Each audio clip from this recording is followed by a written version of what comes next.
Hi, everybody. I'm Gene Simmons, and you're not. And you are listening to the #1 KISS podcast, Shout It Out Loudcast, with Tom and Zeus. But you knew that. Now get out of here. Oh, boy. Here we go. This is Gene Simmons. Put that cookie down. KISS. Stop pressing the button. Stockbroker Simmons. Star? Paul Stanley. Is that what he does? Stop shouting. My name is Ace Riley. He's not what you would call a handsome man. Oh, no. Here come the KISS times. Is that a positive thing? Okay. All right. I'm going to grab me an ice cold mellow yellow. Why? Why do that to the fan? Stop it. Why? Because fuck them. That's what are you talking about? 617-525-0850. You do? Hey, fucko. Do you like KISS? Settle down.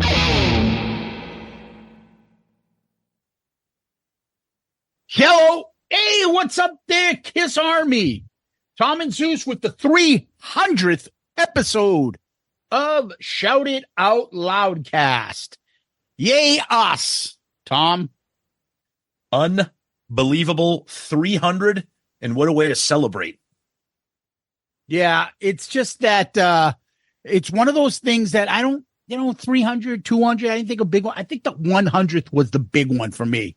Now there, I just think 300 is huge because it's like, holy shit, like 300, like it's just such a big number. Like when we keep going. Big it's like decisions. Yeah, but the way to do 300, what a way. Our final studio album review, and we saved a big boy for the end. Yeah, I think it was one of, like, we were thinking about, look, okay, who would make a great 300 guest? And we're like, we got to squeeze in fucking the last album before the end of the year. And usually around the holiday times, those episodes are lined up. We always have a mailbag. We have Festivus. We have a Christmas. We have end of the year review. There's just a lot of Hall of Fame. There. Hall of Fame episode. And so we're like, okay, well, we got to get, what? What a perfect way. What a Shout It Out Loudcast way to say thank you to you people out there. Episode 300's for you. It's the episodes that you really love, and that is the album review episodes. And it's perfect because not only is it the final album review, but it's Destroyer. It's not, and this was kind of planned, but all the albums that we reviewed, I mean, I remember our very, very first album review way back, we did Animalize. And I remember I was at your house. We were watching the Patriots Super Bowl, and we were talking about what's our first album review. How are we going to do this? We're like, we don't want to do a chronological because that's boring and it doesn't bring any suspense. So we actually did I remember we did like a randomizer thing on like our phone. Mm-hmm. And Animalize came up. And Animalize came up. We're like, okay, let's go. And then from then on, everything became random. And then as we kind of chipped away, we're like, okay, let's make sure we have this year we do a makeup one. Let's make sure we do a non-makeup one, and kind of. Yeah, we started getting into the theory that, look, we don't want to end up with Love Gun, Destroyer, and Rock and Roll Over as the last three. No. We got to make sure that we split them up. And so about year 3, I started being, these are the last 9 albums. Okay, we broke them up into like little sections. Categories. Yeah. And middle 80s, newer album, original 6 album. And then that way it kind of made sense of how to end. And by the end, we were like, you know what? Destroyer's last. It makes sense. Okay, let's do it. But, perfect. Yep. Yeah. Now, speaking of great KISS albums, last week was the 50th anniversary celebration of Hotter Than Hell. I know we did a poll. How did that go? Yep, we did. So we already did what was your favorite song from Hotter Than Hell when we did the album review. So we mixed it up a little bit this time. We said, what's your favorite quote unquote deep cut? It's a really deep cut. So the options for this one, we chose Mainline, All the Way, Going Blind, and Strange Ways. Zeus, I'm not sure if you saw the poll results. If you didn't see them. Okay. Did you see who, you care to see who won? Yeah, your fucking song won there. No. Strange Ways won at 34%. I thought you really love that song. That's why I'm saying. I don't love Strange Ways. Okay, I thought you were a big fan of that for some reason. Okay. Yeah, no, I like it. It's good. It's good. Okay. It's good. You should try it. I cannot because it's a very important piece. You fucking had to open it up. Sorry. Hey, it's episode 300. We could do everything today. Oh, no. What's his name again? Now I forget. Hello, my name is Serge. No, the guy he brings Bronson over. Pinchot? No, fucking his the server guy. Donne? Donne? That's it. Donne. And he looks, and like just the look he gives him, the up and down. Yeah. This is not sexy. No, it's not sexy at all. It's like a dog to scrub. So it's very funny that's where fucking they got it from 40th Virgin, 40-year-old virgin. Yeah. Yeah. It's not about the anal pleasure. No, it's not about anal pleasure. It's not about that anal pleasures. It's not about the rusty trombone. Rusty trombone, Cincinnati bow tie. All right. Anyway, back to the poll. Strange Ways wins at 34%, Going Blind at 32%. What's the matter with you people? All the way at 22%, Mainline Dragon Ass at 12%. Oh, come on, people. Dragon Ass. Bobby Kenner, I had to go with Strange Ways because of how Peter sings it in that blistering solo, but I can see how Going Blind could win out. It's a unique song. Party Man says Strange Ways and then posts a hilarious little slideshow of terrible Ace pictures. Jim McClanahan chimes in with some positivity. Mainline is my least favorite Kiss song ever. The chorus is god awful. Is it really? Dude, that song is awesome. Who the fuck is this idiot? Who the fuck is this asshole? Please, I'll be forced to thrash you. Hey, fuck you. Smith Cool says, if the audio wasn't fucked, Coming Home would be a top 10 Kiss song for me. Aha. But the audio is fucked. Aha. Aha. Okay, where's my spoon? Amber Fiber Magic Queen, who we love. Thank you for another great episode. Albums like Harder Than Hell are ones I always think great classic album. It's only when you deep dive you think, wow, another reason why Raise Your Glasses is an awesome book.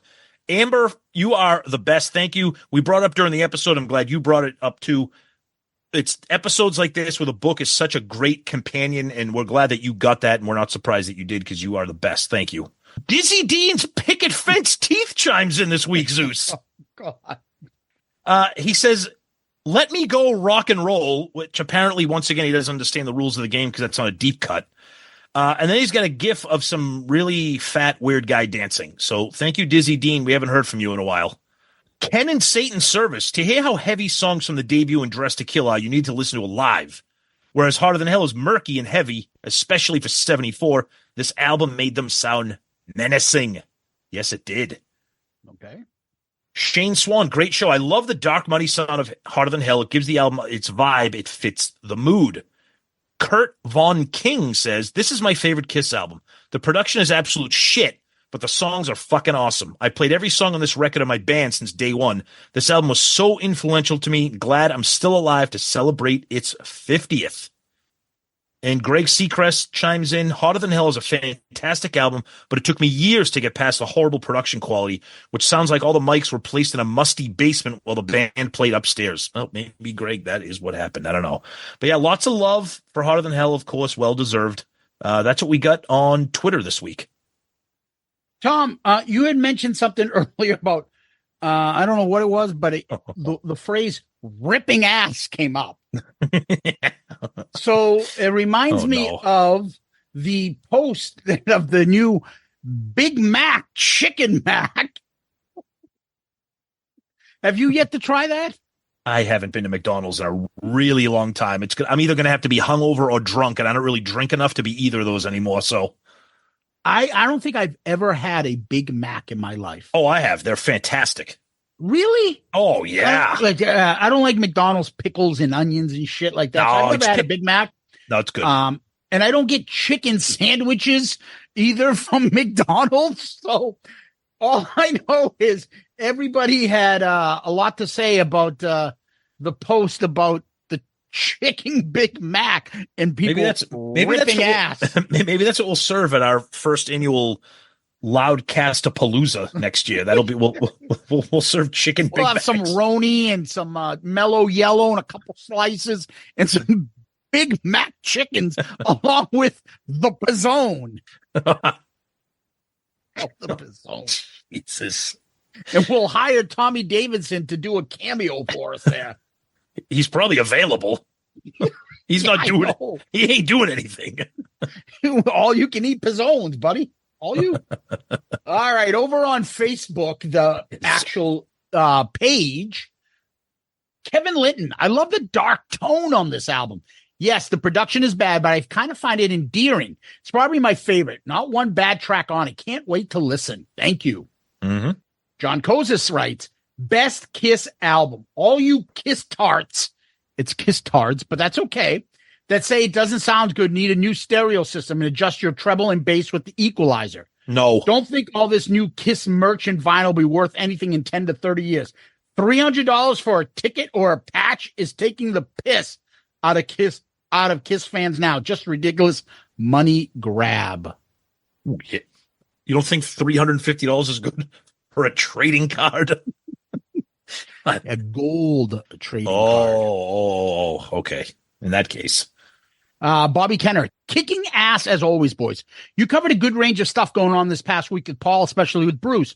You had me rolling with Shandy becoming Shamu. It would be Gene's alternate version. Tonight I'm gonna eat a sandwich and bang this fat chick. Oh, come on, man. Really nice revisit of Harder Than Hell for Big 50. I would enjoy hearing a complete remastered version, but I do appreciate the classic album for what it is too. Yep. The great Ronnie Bachowski. You know, this is going to be fucking there great. There we go. We all agree that the production of this record sounds like someone shit. Okay, see, it's always got to be that somebody shit on something. Shitting into a bowl of clam chowder. God damn.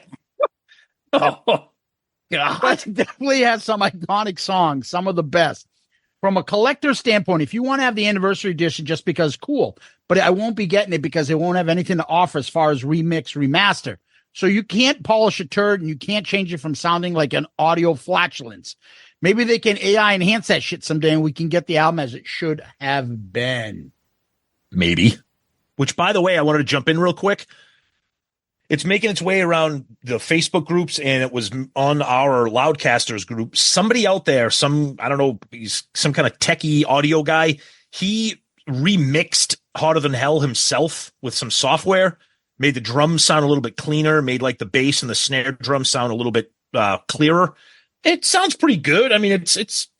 I guess this is what it would sound like if you got it remixed. So if you haven't seen that, scroll through our Facebook group page or search for it. You can search in a group page and search Harder Than Hell. It's worth checking out. It's interesting if you're pining for a remix. All right. Anthony, don't call me Mike Hunt.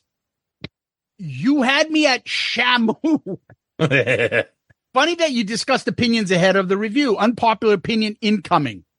I love the sound of this album. I think you compare it to Midnight Special, you can hear what they were going for. Okay, I don't get that, but that's all right. Ace and Peter deliver the goods on this record. Gene's bass playing, fuck yeah. Keep up the great work. Mm-hmm. All right. Over on Loudcasters. By the way, over on Loudcasters as well, Tom, you stirred up a shitstorm with the fucking comic book guy saying, comparing it to a lot of the Kiss cards out there. Oh, it's awful. It's just, I mean, there are so many people. So this is the thing people need to remember. Not everybody knows as much as you do. There are some new fans out there, or there are some fans that love Kiss but aren't fucking complete and total dorks like us and like you. So when they post something showing that they're a fan or something that they're excited about or a record or a photo, either don't say anything or just say, hey, that's cool, man. Don't be like, don't you know that was from Anaheim in 1975? Don't be that fucking guy. Just don't. It's a bad, annoying look. That's my PSA. Yeah. No, I hear you, brother. Over on Loudcast is John Whiteman. Thanks for the shout out. I think there's a potential for a real Salem Shed movie. Ace places a classified ad in the Village Voice. Shedmate wanted with flashing cashews. Ex-Kiss guitarist preferred. Vinny answers the ad and is quickly invited by Ace to live there. Ace has a nightmare of Vinny feasting on the blood of stray dogs. Oh, God. The next morning, he notices the lid of one of Vinny's moving toads and peeks inside. Oh, God. Yeah. Denise Sorelli, who loves to stir up shit. God, this girl is on fire every time she comments. I can't wait to hear this. She did a post about the Three Sides controversy. Oh, yeah. Okay, go ahead. Crap on that. Oh, yeah. On our Loudcasters page as well. Yeah. Great episode. I love this album. I love how you guys don't take the Kiss news and drag it out and make a whole episode like other podcasts do these days. She's still shitting on people. She's fucking brutal. You guys discuss the news, but I have a whole topic separate that you put your time into and discuss. Plus, you add your insane humor. Lock your windows, Tom, this Halloween. Hey, Tom, let me in. Woo. Well, lucky for Ace, it's going to be 80 degrees on Halloween in southern New Hampshire, so he'll be nice and comfortable. Thanos Akratides, the Greek Thunder from Down Under. How are you, boys? Great show. Harder Than Hell is one of those albums you don't really think too much about, but when you really look into it, it's a classic Kiss album and very important in what would eventually develop the classic Kiss sound. Harder Than Hell is a great title cut and great live tune. Parasite, with its brutal riff, has inspired many heavy bands. Let Me Go Rock and Roll, great anthem, and again, great live tune.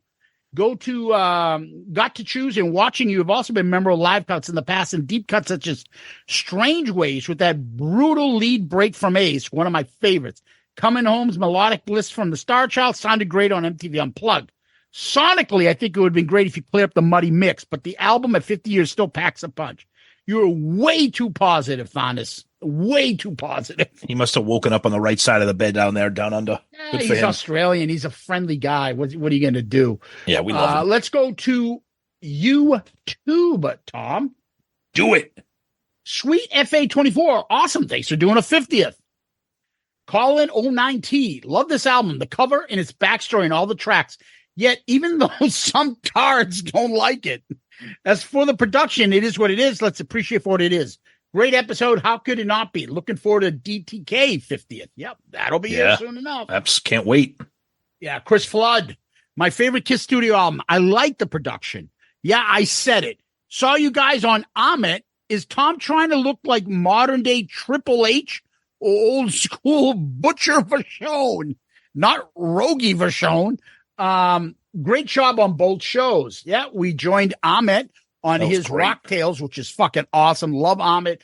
Love the guys over there. So good. Richie and Brando fucking do a great job. Great. Awesome crew. Yeah, great crew. Kiss Remastered Films says, great episode, guys. I agree with everything you guys said. With Three Sides, can be pulled apart 100 ways. But at the end of the day, it was a terrible title for an episode. Insulting Eric Carr's family and just horrible clickbait. Yep, you said it exactly like what we thought. It's just they knew what they were doing, and they don't care that it was a clickbait title. And that's how I say it. And that's the worst thing I'm going to say. It was a clickbait title. You don't like their opinions, don't watch them. Right. You like, listen to them. I mean, it's up to you. Don't worry about that shit. What? Marty White. Three Sides Trouble? Can't ignore that. I haven't heard the episode, and I won't.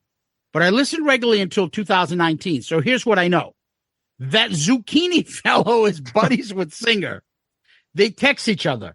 That Zucchini fellow has also trashed Eric Carr several times and praised Singer as being the best Kiss drummer. Talking about bootlegs, that Zucchini fella has said 80s bootlegs are largely unlistenable because a Carr rushed everything. But Zucchini talks nonstop, so his comments are easily ignored. I don't want to get that then, but whatever. But it sounds like Brain Void took Fatty Chatty's forgettable comments and highlighted them to cause trouble. Let's be nice here. Come on. Jesus. But we love you, Marty. I know you have some sort of vendetta with those guys. But the thing is that I've said it's pretty clear to me. It seems that you're right. He has an opinion, and he has a right to his opinion. If you know that Tom is going to be a Gene guy and I'm going to be a Peter guy, then expect me to give praise to Peter. Yeah, Tom. But the difference there is that I don't belittle Peter in order to lift up Gene. Yeah, no. So you can be an Eric Singer guy. You don't have to minimize Eric Carr to be an Eric Singer guy. Yeah, we haven't had, like, I've never met Mark. I know you've done a couple shows with him and stuff. I don't know. Yeah, but I never really met him. Yeah. Yeah, I know. All right, that's fine. Yeah. I watched the videos. I know if Branville hears us, he's going to say, did you watch? Yes, yeah. I watched both episodes, the rebuttal and the episode that, caused the problem. Yeah. Which is funny because that first episode, there was only like a 5-minute conversation about that. But regardless, Mark does come across in that specific episode as very condescending, very, I know better, I'm a drummer, and I know this and that. That's my impression of it. Okay. I did not hear it, so I just want to make clear that I'm not. Everybody has a right to their opinions, but then he makes an analogy of some plumbing analogy. If you got a problem with your plumbing and you have two neighbors, one's a normal guy and one's a plumber next door, whose opinion are you going to value? In other words, I play drums. Fan, and you ask Tom, who doesn't play music, or you ask Mark, who's been a drummer for 50 years, whose opinion is more valid? Dude, it doesn't matter. You can like anybody that you want to like more in Kiss. It's fine. The problem That's a fucking horrendous analogy. I'm sorry. What do you mean? The plumber thing is fucking ridiculous. I thought you said what I said. No. Of course, no. And just to be clear, I did not listen to it or hear it yet, but I understand the analogy, and I'm sorry, that's just bogus. That's fucking like I know better than you do. Now, I understand if the question was about what note is he playing, what instrument does that sound like? Okay, you would probably have a better analysis than I would. But if you say, is that good music or is that bad music? Exactly. Yeah. Do you know how many people really like the fact that in the 80s Kiss played fast? A ton of people. Yeah. Right? Quarantine's all built on that. That they like playing those songs faster. Some people enjoy it. Some people do not. Obviously, he's not one that enjoys it. It's all fine and good. And it's nothing to be all hate mail and fucking people threatening people and shit over it. Come on. Be serious. It's fucking Kiss. Calm down, people. Yep. Anyway, Tom, over to you. All right, let's look at, we got a couple things here on Instagram. Junior Vintage. In my opinion, this has Peter's best vocals. Too bad the sound quality is so atrocious. Yeah, Peter sounds absolutely nuts on this album. I love it.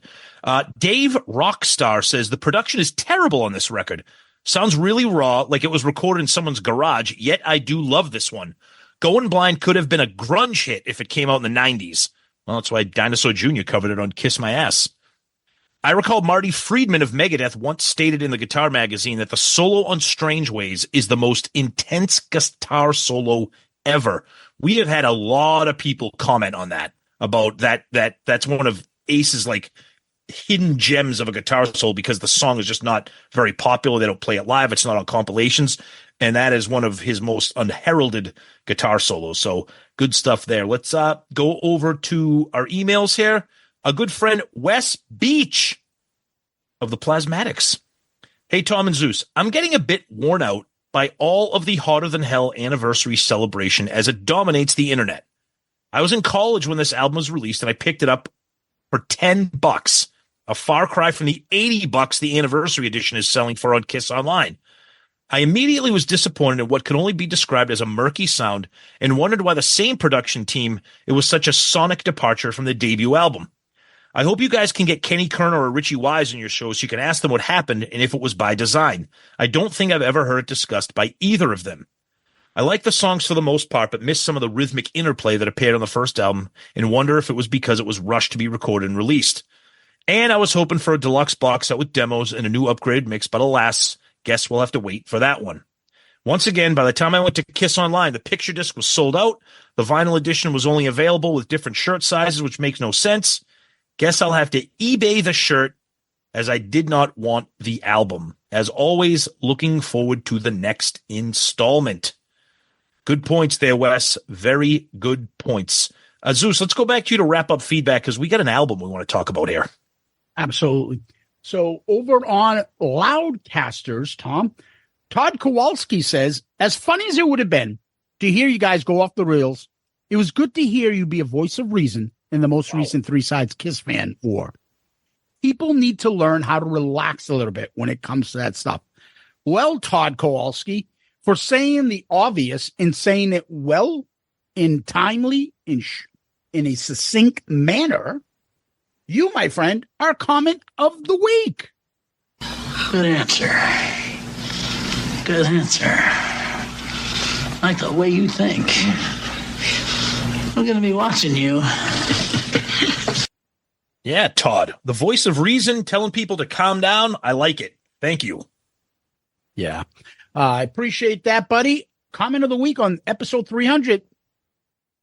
Take that to work and shove it in people's face. Your certificate is in the mail. Tom, we're on episode 300, and I'm not sure we would get there if it wasn't for this. Our Patreon family. Oh, man, we can't tell you how much you guys have impacted the show and helped us continue on to get to episode 300 and maybe for another 300 more. But Patreon family, thank you. This week, we had a few Patreon members upgrade. Hey, I'm a cat man. I'm going to move up to the Star Child tier. A few people did that, and you can always do that, move up and down, and we appreciate you for all of your support. Patreon is where people can come join and help out the show with a monetary contribution based on 4 different tiers, different monetary amounts. But with that, you get different monetary perks back. Involvements, merch, different types of merch back, also input on the show, polls, message boards, video chats. We got one more left for the year. Yep. A ton of stuff you guys get. And what you're basically doing is you're helping us. You're helping the show. We've got a few big things planned for this upcoming year. And with Patreon's help, it's going to be possible. And we can't tell you guys how much of an impact your contribution are for our show to continue to stay steady, strong, fresh, and grow. So Patreon, you can go to our website, shoutitoutloudcast.com. Right on the landing page is an icon. Click that. Then you'll go right to Patreon and join. You can also go to patreon.com, Patreon, the app. You look for creators, Shout It Out Loudcast. You'll find us. I mean, I'm amazed. 300 episodes in. Our Patreon has never been bigger. And thank you guys. Really, from the bottom of our hearts, thank you for all of your support. And we can't wait for another 300 more. Yeah, Zeus said it perfectly. You guys have helped get us to where we are right now. And we are so grateful and so happy to see that the family just continues to grow over this time. And whatever words we say to express our thanks and our gratitude is just not going to be enough, because this episode 300 is a celebration of you guys as well. And we hope that we get to another 300 more. So again, from the bottom of our hearts, congratulations to you guys as well.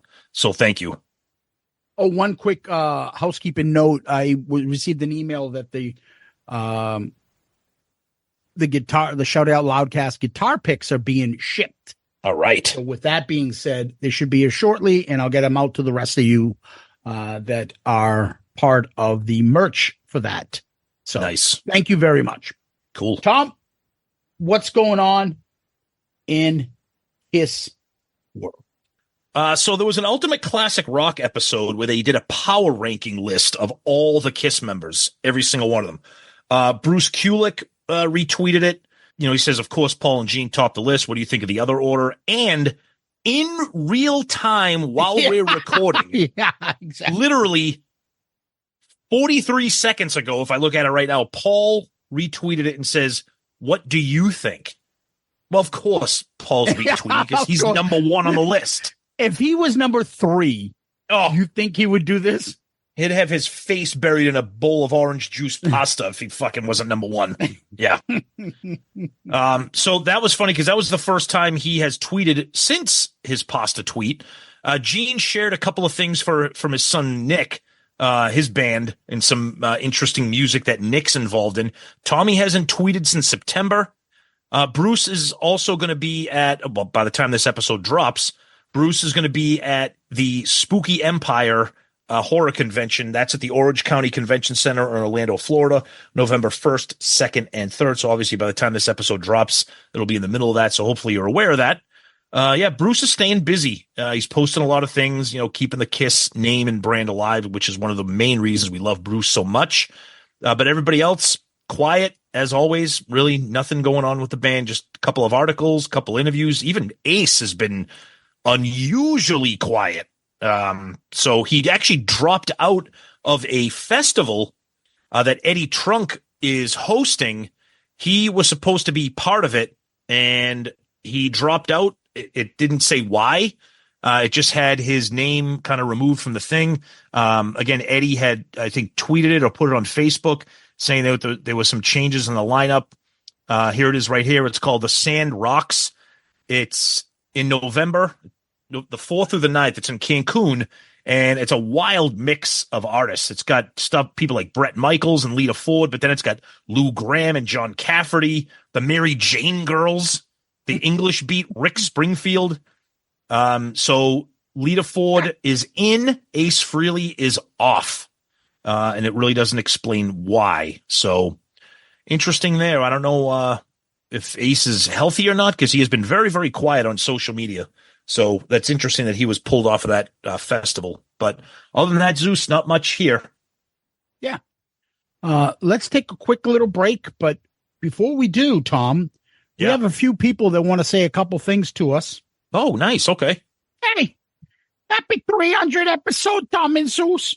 That reminds me of the night I had 300 Quaaludes that took about a bottle of Jack Daniels and a line of Coke. Whew, I woke up 2 weeks later. I was fucked up. Oh, shit. Hey, guys. Angry Bruce Kulick. Makes me happy. Almost as happy as when I kick an old man down a flight of stairs. Congratulations. You guys rock. This is Gene Simmons From Kiss. 300 episodes. That means you owe me 300 royalty checks. Wow. 300 episodes. That's going to make me go on my electric bike and do some bunny hops. Oh, and maybe I'll get some gelato. Yeah. Oh, 300 episodes. Hey, fuckos. Why did you ask me to come on? 300 episodes. That reminds me of the weekend. I had to bury 300 dogs in the backyard in my cabin in Vancouver. They're out there buried somewhere. Don't walk in that graveyard. They'll haunt you. God almighty.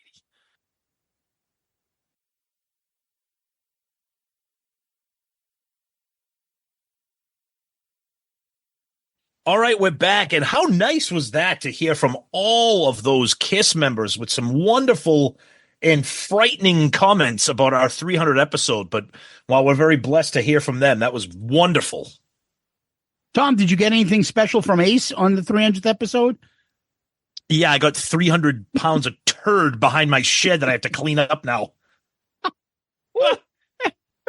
Sloppy Joe Tuesdays, Tom. Sorry, buddy.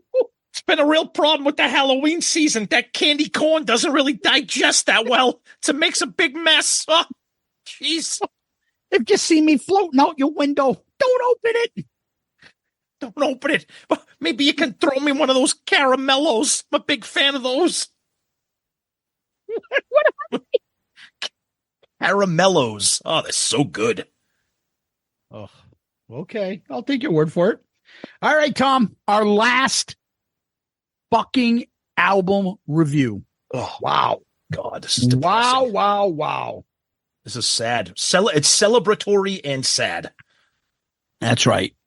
Now, it's funny. Did we save the best for last? Who knows? We'll find out, right? We'll find out. But we're doing Destroyer.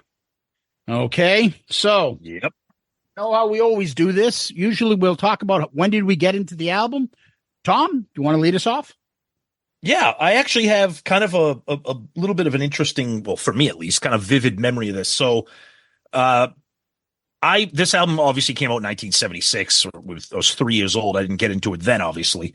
I knew about Kiss. We talked about during Love Gun. I got into them when I was about 5, and then continuing on. And my parents had these family friends that lived in the next town over, and occasionally we would all go over and visit. And they had a couple sons. One of them was, I think, older than me, younger than me. We were right around the same age. And we would go over and all the kids would hang out and the adults would hang out. And I remember, and I had just kind of like gotten into Kiss. Like I was still very young. I knew about Love Gun and Alive 2 and Double Platinum, because I think this was probably 79 or 80 and we're in his room and he had an 8-track player.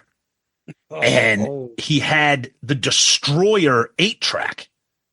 Now, at the time, I had only heard the songs from Destroyer on Double Platinum. Okay. So I had heard half the albums on Double Platinum. But when he played Detroit Rock City in the intro with the car and the crash, I was like, what the fuck is going on like this? And then we listened to it and like, it was like one of those things like in the movie, Detroit Rock City or something, like the kid, you're just sitting around as young kids being like, this is absolutely fucking insane. Now, that's a great memory for me as a young Kiss fan. However, I don't have any memory of this album, and I'll tell you why. It's kind of like Zeppelin 4. And this is not going to be the last time I compare these two albums, in that it's just like part of your musical DNA. Like, I don't remember the last time I heard Zeppelin 4. It's just like I grew up hearing all those songs. The same thing with Destroyer. They were on Alive 2. They were on Double Platinum. They were on every friggin' live tour in VHS and DVD. I obviously own a million copies of it now, but me buying my first copy of Destroyer was not like this seminal moment as a Kiss fan.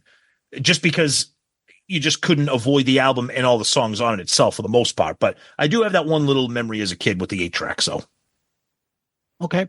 So Destroyer for me, my memories are scattered as a young kid.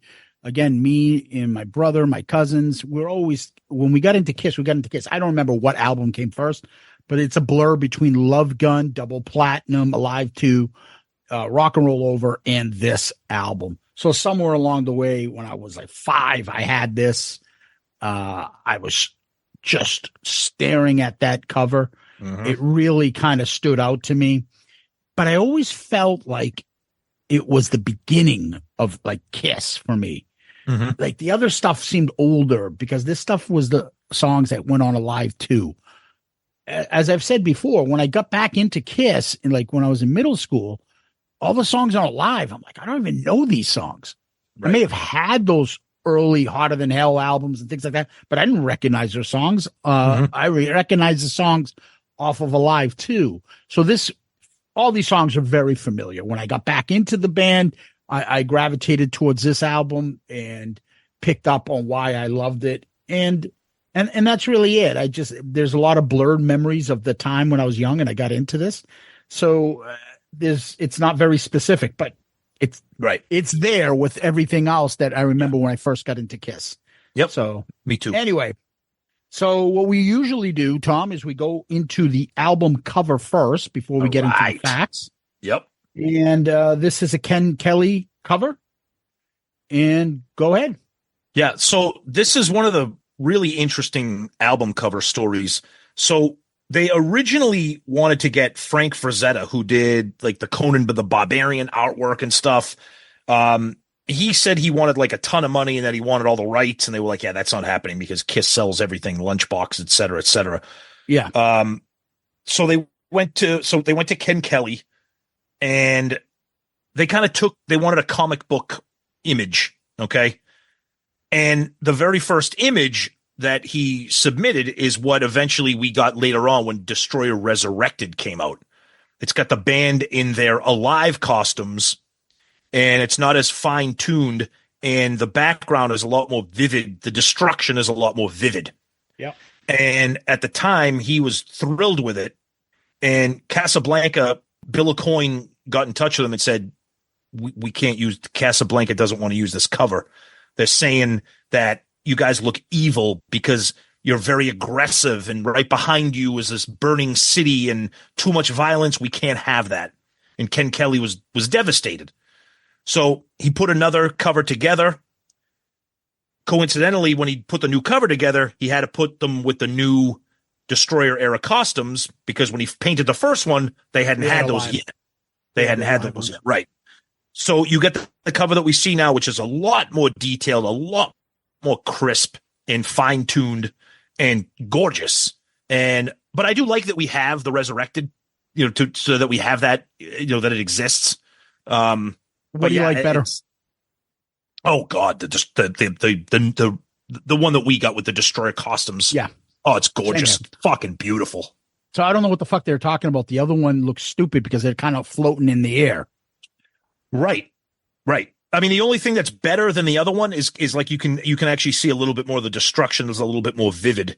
And it's just I mean, we'll talk about the album cover obviously more when we get into rankings, but this is just, my God, is just amazing. I love it. I absolutely love it. It's incredible. One of those things that we're so used to right now. And the cover is it's iconic. So we talk about the word iconic. What's iconic? This is the album cover. And, we know the order too. Ace with the weird leg move, Gene with the Paul with the ooh, and Peter with the fucking. I mean, just the outfits themselves, and they look ripped, fucking badass. And that pose by Gene. There's a side by side somebody did. It's kind of inspired by Superman, which he's a huge comic book guy, but. I have one of it's the original when it came out. It's the Destroyer album cover puzzle. I still have that in the box because it was so fucking fun to look at. This, to me, Destroyer and Love Gun are Kiss. And it's no surprise that it's both Ken Kelly doing the work there. Just magnificent covers. Yeah, and then especially when you look at the resurrected cover. Yep. The outfits aren't as cool. Look at the outfits on Destroyer. Speaking of which, Tom, got to give a big shout out to AJ White because he is one of the people that listened to the episode. Yep. He of his podcast, Pastimes at 80s High. Well, AJ White was kind enough to send me that outfit, the Peter outfit. That's insane, dude. From Destroyer. Why aren't you wearing it right now? Because I saved that for alone time with me and my pillow. Oh, okay.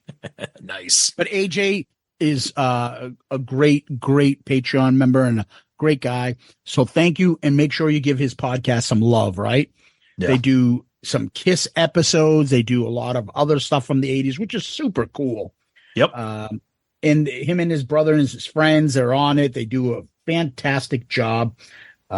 So thank you guys for that. And and I almost forgot, but his portion of their podcast, they call it Creatures of the Night, Tom. Nice. Another interesting tidbit about the album that we usually don't talk about because we don't really have factoids for it. But in the Destroyer box set, there's in that amazing book with everything you need to know about it, there's a little blip in there about how they came up with the name of the album. And at the time, Howard Marks was the business manager. And they were he was talking to Bob Ezrin and they were trying to think of an album title. And Howard Marks said, my son heard your conversation. And he said, why don't they just call the record Destroyer?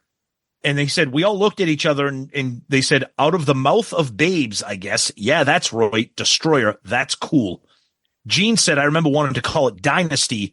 Later on, we used that album title. Sweet. Yep. Sweet. All right. Some little tidbits. Destroyer, released March 15th, 1976, produced by the great Bob Ezrin. It made it to number 11. It's only certified as double platinum. We know it's been more than that. Oh, yeah. But it's just one of those things. Rolling Stone has it as, look at this fucking tidbit they give him. 496 of the top 500 greatest albums in 2003. That's the best thing you're ever going to get out of Rolling Stone regarding Kiss. Yeah, Blender, 100 greatest albums, American albums. It went to number 50 in 2002. Guitar World, 100 greatest guitar albums, number 60 in 2006. Kerrang has it at number 3,600 greatest heavy metal albums of all time in 1989. These are some of the accolades. It's Kiss's fourth studio album, the third album on the road to reach top 40, the first Kiss album to actually go platinum. Yep. And there was a lot of talk, and there's so much information. One of the best places, if you really want to get into this album, is where? Go to episode 158. Listen to our interview with our buddy James Campion, who wrote the definitive book on Destroyer called Shout It Out Loud, The Story of Kiss's Destroyer and the Making of an American Icon. The book is insane, and we're not just saying that because we're friends with James. We read the book before we even knew James, and it's insane.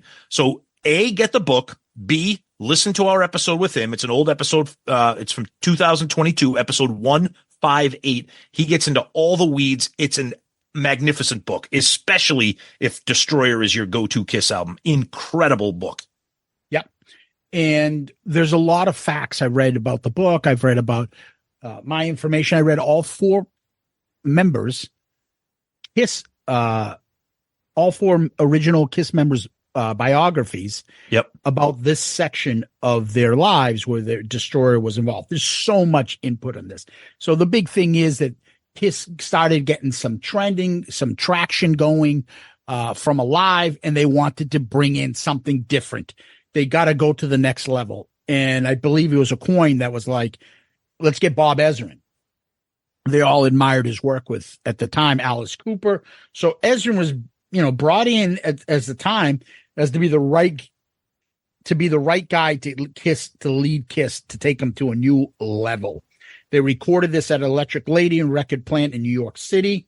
There are times that Ezrin was so much of a taskmaster. He used to wear a whistle. Mm-hmm. And he would blow it constantly and call the band, campers. Okay, campers, time for a lesson. He sat down with them originally, and he basically was like, okay, Peter, I need you to play this in this time. And Peter was like, what? Yeah. What? I was like, and he's like, okay, well, if you don't know this, do you know how to do it this? And he's like, none. What? And he's like, all right, how many? I feel like saying, like in Breakfast Club, how many people need to go to the bathroom? They all raise their hand. How many people here know anything about music? And none of them raise their hand. And then how many people need to learn? So he basically brought in a blackboard and started teaching them music theories. Like, if I can't say anything and give you a shortcut answer to what I'm talking about, then we're going to waste each other's time. I need you to learn this shit. And then we could use the right terminology to get this thing working. Never mind the first three people that they work with as far as produce the first three albums. He was light years ahead of where those other production guys were. This is completely the opposite approach that they've ever taken on the first three albums. It was a fucking whole new world. Yeah, it's almost like the equivalent of like, you're a stud at USC, you're a quarterback, and you get drafted. You go to the NFL, and you're like, "What the fuck? I thought I knew how to play quarterback. Now I'm playing for the Minnesota Vikings. I don't know my ass from my elbow. You got to sit down and relearn everything that you thought you learned because when you were doing it there, you thought you were the best. So when they were recording the debut album, Harder Than Hell and Dressed to Kill, that's all they knew. Gene even said, he's like, Destroyer, not an easy record to do because our previous records took 2 or 3 weeks. This took months. Peter Criss is like, very difficult, hard album. God, I worked so hard on it.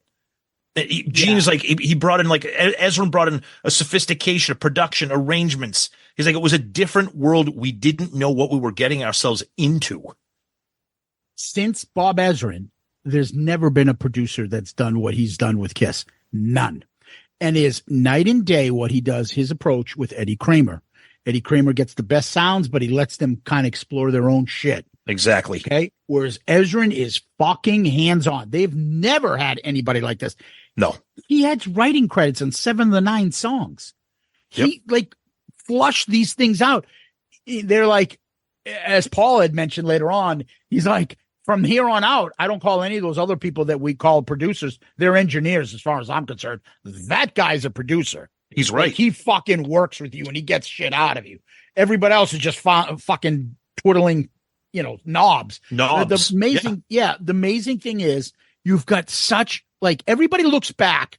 If you read each person's book, everybody looks back and is like so enamored with the brilliance of Bob Ezrin and how good he is. They might not like a few things of him, but they're all like, this guy is amazing. He brought out a lot of shit. The problem is Peter got his ass kicked. But if you read Peter's shit, he's like, that's the best I've ever played. I was putting this shit. When you read Gene and Paul's account of it, they're like mocking Peter. Oh, he didn't know shit. Like, fuck you. You didn't know much better either. I don't know why they're knocking him. Ace, on the other hand, took it the worst because he looks back and he's like, look, I can't work like that. He's like, I have nothing against him. I get it, but that's not bringing out the best in me. When you push me, I'm not the type of guy that can do it under time pressure. Leave me alone. Let me do my shit. And others would say that like, Ace has got a natural ability, but he needs to like give him his space and he'll give you something great. But if he's like, give me Ace, give me a lead on this, he couldn't do it. And he got flustered. And that's the first time he was really kind of like, yeah, I got a card game. Yeah, I'm going to do this. What the fuck? You brought in this guy anyways. He'll do it. I don't give a fuck. Yeah. And he was kind of like, I would say, doubting his ability and kind of just backing off. Yeah. And sometimes when people like Ace get pushed, they respond by backing off, by being, I know the word afraid is a strong thing, but he's like, you know what? Go ahead, do whatever. But Peter, coaches in sports. That's exactly, that's what I was going to say. Bill Parcells coach. It either brings out the best in you or you'll get a fucking person that you like, this doesn't work with him. Yeah. Peter even said, he's like, Ezrin knew how to push us, especially me, because I have a raging temper. Yeah. He would push me to the stage and then I would take it on the drums and it would turn out great. Even Porky Stasiak, one of the engineers, he said during the recording of Destroyer, Bob said to the band, quote, do you want to make a great album or a 3-chord record? Either you lead, you follow, or you get the fuck out of the way. That's what they said about Ezrin being that type of producer. And even Jay Messina, another engineer, he said, I remember once somebody made a mistake and the band just stopped playing. Bob looked at them and said, Bob said, don't you ever stop a take unless I tell you. Gene, the look on his face, he's like, who the fuck is this guy talking to us like this? Supposedly he put his finger right in Gene's face. Don't you ever? Yep. Yeah. And Gene took it. Yep. Have you ever heard a story of Gene getting belittled like that? But you're right. Because Paul and Gene, they're big picture guys. So they're like, okay, if this guy's going to pummel us and treat us like Bill Parcells, Bill Belichick. Yeah. If it's going to get us here, we'll do it. Peter and Ace are like, fuck you. I don't want to do this because this is not how I operate. They did it. And it is nice to see that Peter kind of has some relatively pleasant memories about the experience. Now he acknowledges that he was kind of a pain and that he was driven into the ground by Bob. He says it's his best performance thanks to Bob. He acknowledges. I mean, spoiler alert. One of my notes right here is Peter is off the fucking chains on this album. Yeah. And what you get is you got Ace sulking, really. Right. And unfortunately, he didn't mesh well with Ezrin. Obviously, he meshes better with Eddie Kramer's style. Well, and I think it's funny. Like, I know we're not talking about the tracks and stuff yet, but we're talking about the album. Me personally, I'd be interested to see what other people think. I think this is not a good Ace album. This is not a good Ace album. When I think of an Ace album, I think of all of his solos on Rock and Roll Over. I think of like the material that he did even on Dress to Kill, Hotter Than Hell. I think I just think solo wise, and I don't know if that's a product of the way Bob wrote and produced and engineered all this material, or if it was Ace just checking out. I just feel like this is not a good Ace album. Well, it's interesting because this is the part, and you read all their stories.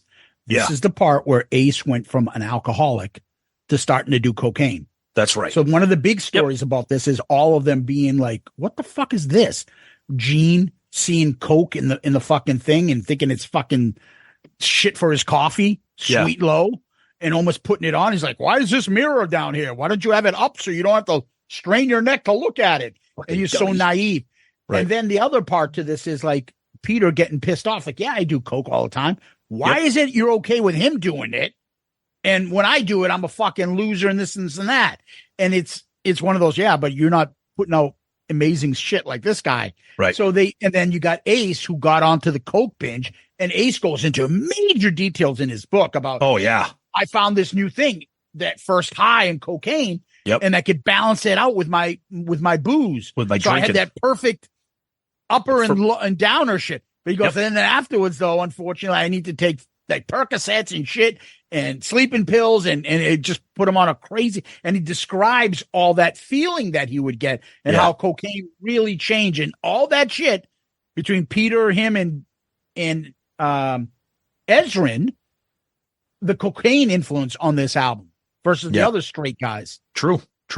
Another interesting thing about the album, we could talk about it now, is even the band, from Ezrin and all the band members and everybody, even the press people, there was backlash on this album when it came out. We've hinted at it before. Now we're talking about Destroyer. We can actually, there was backlash because a lot of people don't like it. Was like, where's that raw sound? Where's this raw sound? What are these instruments? What's this? Is that choir? A fucking ballad? Yeah. Well, is that a ballad? Is that a choir? Is that a calliope? What are these songs? What are these choruses? What is going on? And the band got scared, for better or for worse, whatever word you want to use, and they went back to Eddie Kramer for the next two albums because it was this safe space. Now, I haven't given my review of this album yet, but we'll get to that eventually.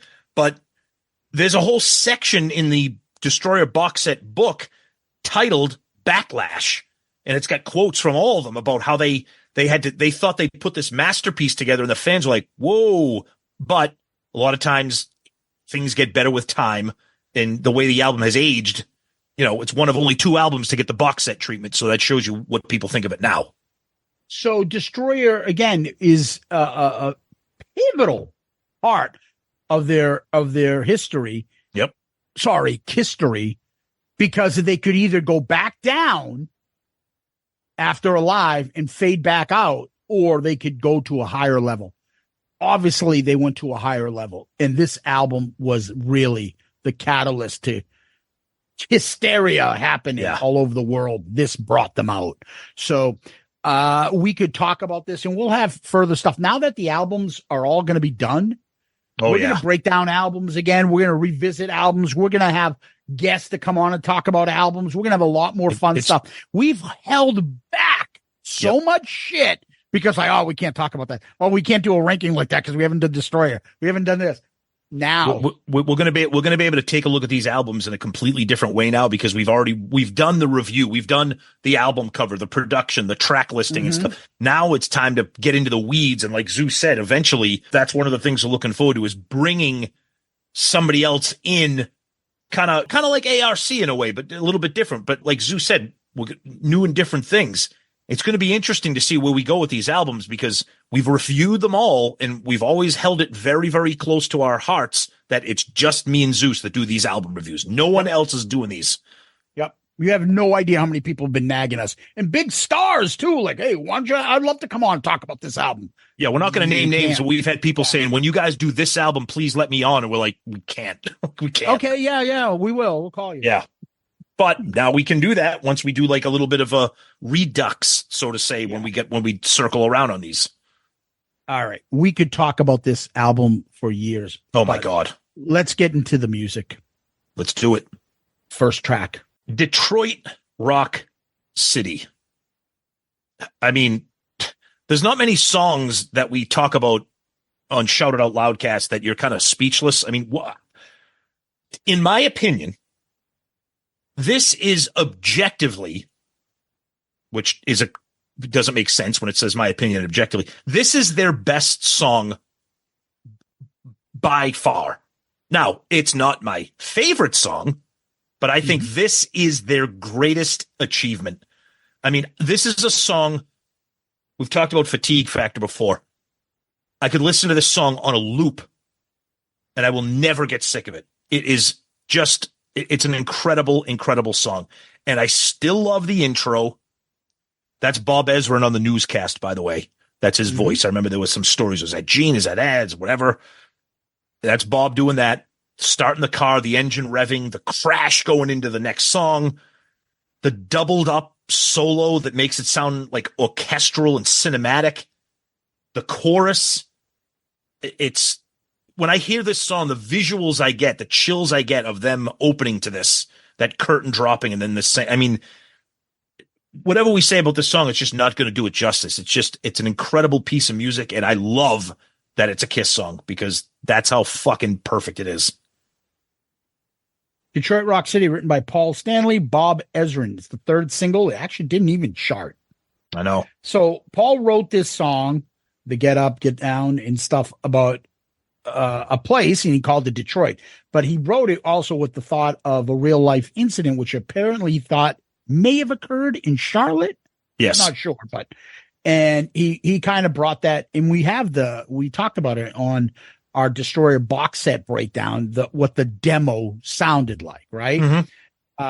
Yes. VH1, I believe, has this as number 16 greatest metal songs. Okay. Bob Ezrin is the one that does the news, as you said, and plays keyboard on it. So he's played some like piano on this album, which doubles up and makes it sound heavier. Sounds and it's incredible. almost like hitting. Yeah, he just knows what he's doing musically. Yep. So it's fascinating that he was able to do this stuff. The subject matter I put, it's just so different than anything they've done before. And that's one of the things that Ezrin challenged them to do something different other than suck me, fuck me songs. Yeah. And seeing the demo and then hearing what the song is on Destroyer opening up. Yeah.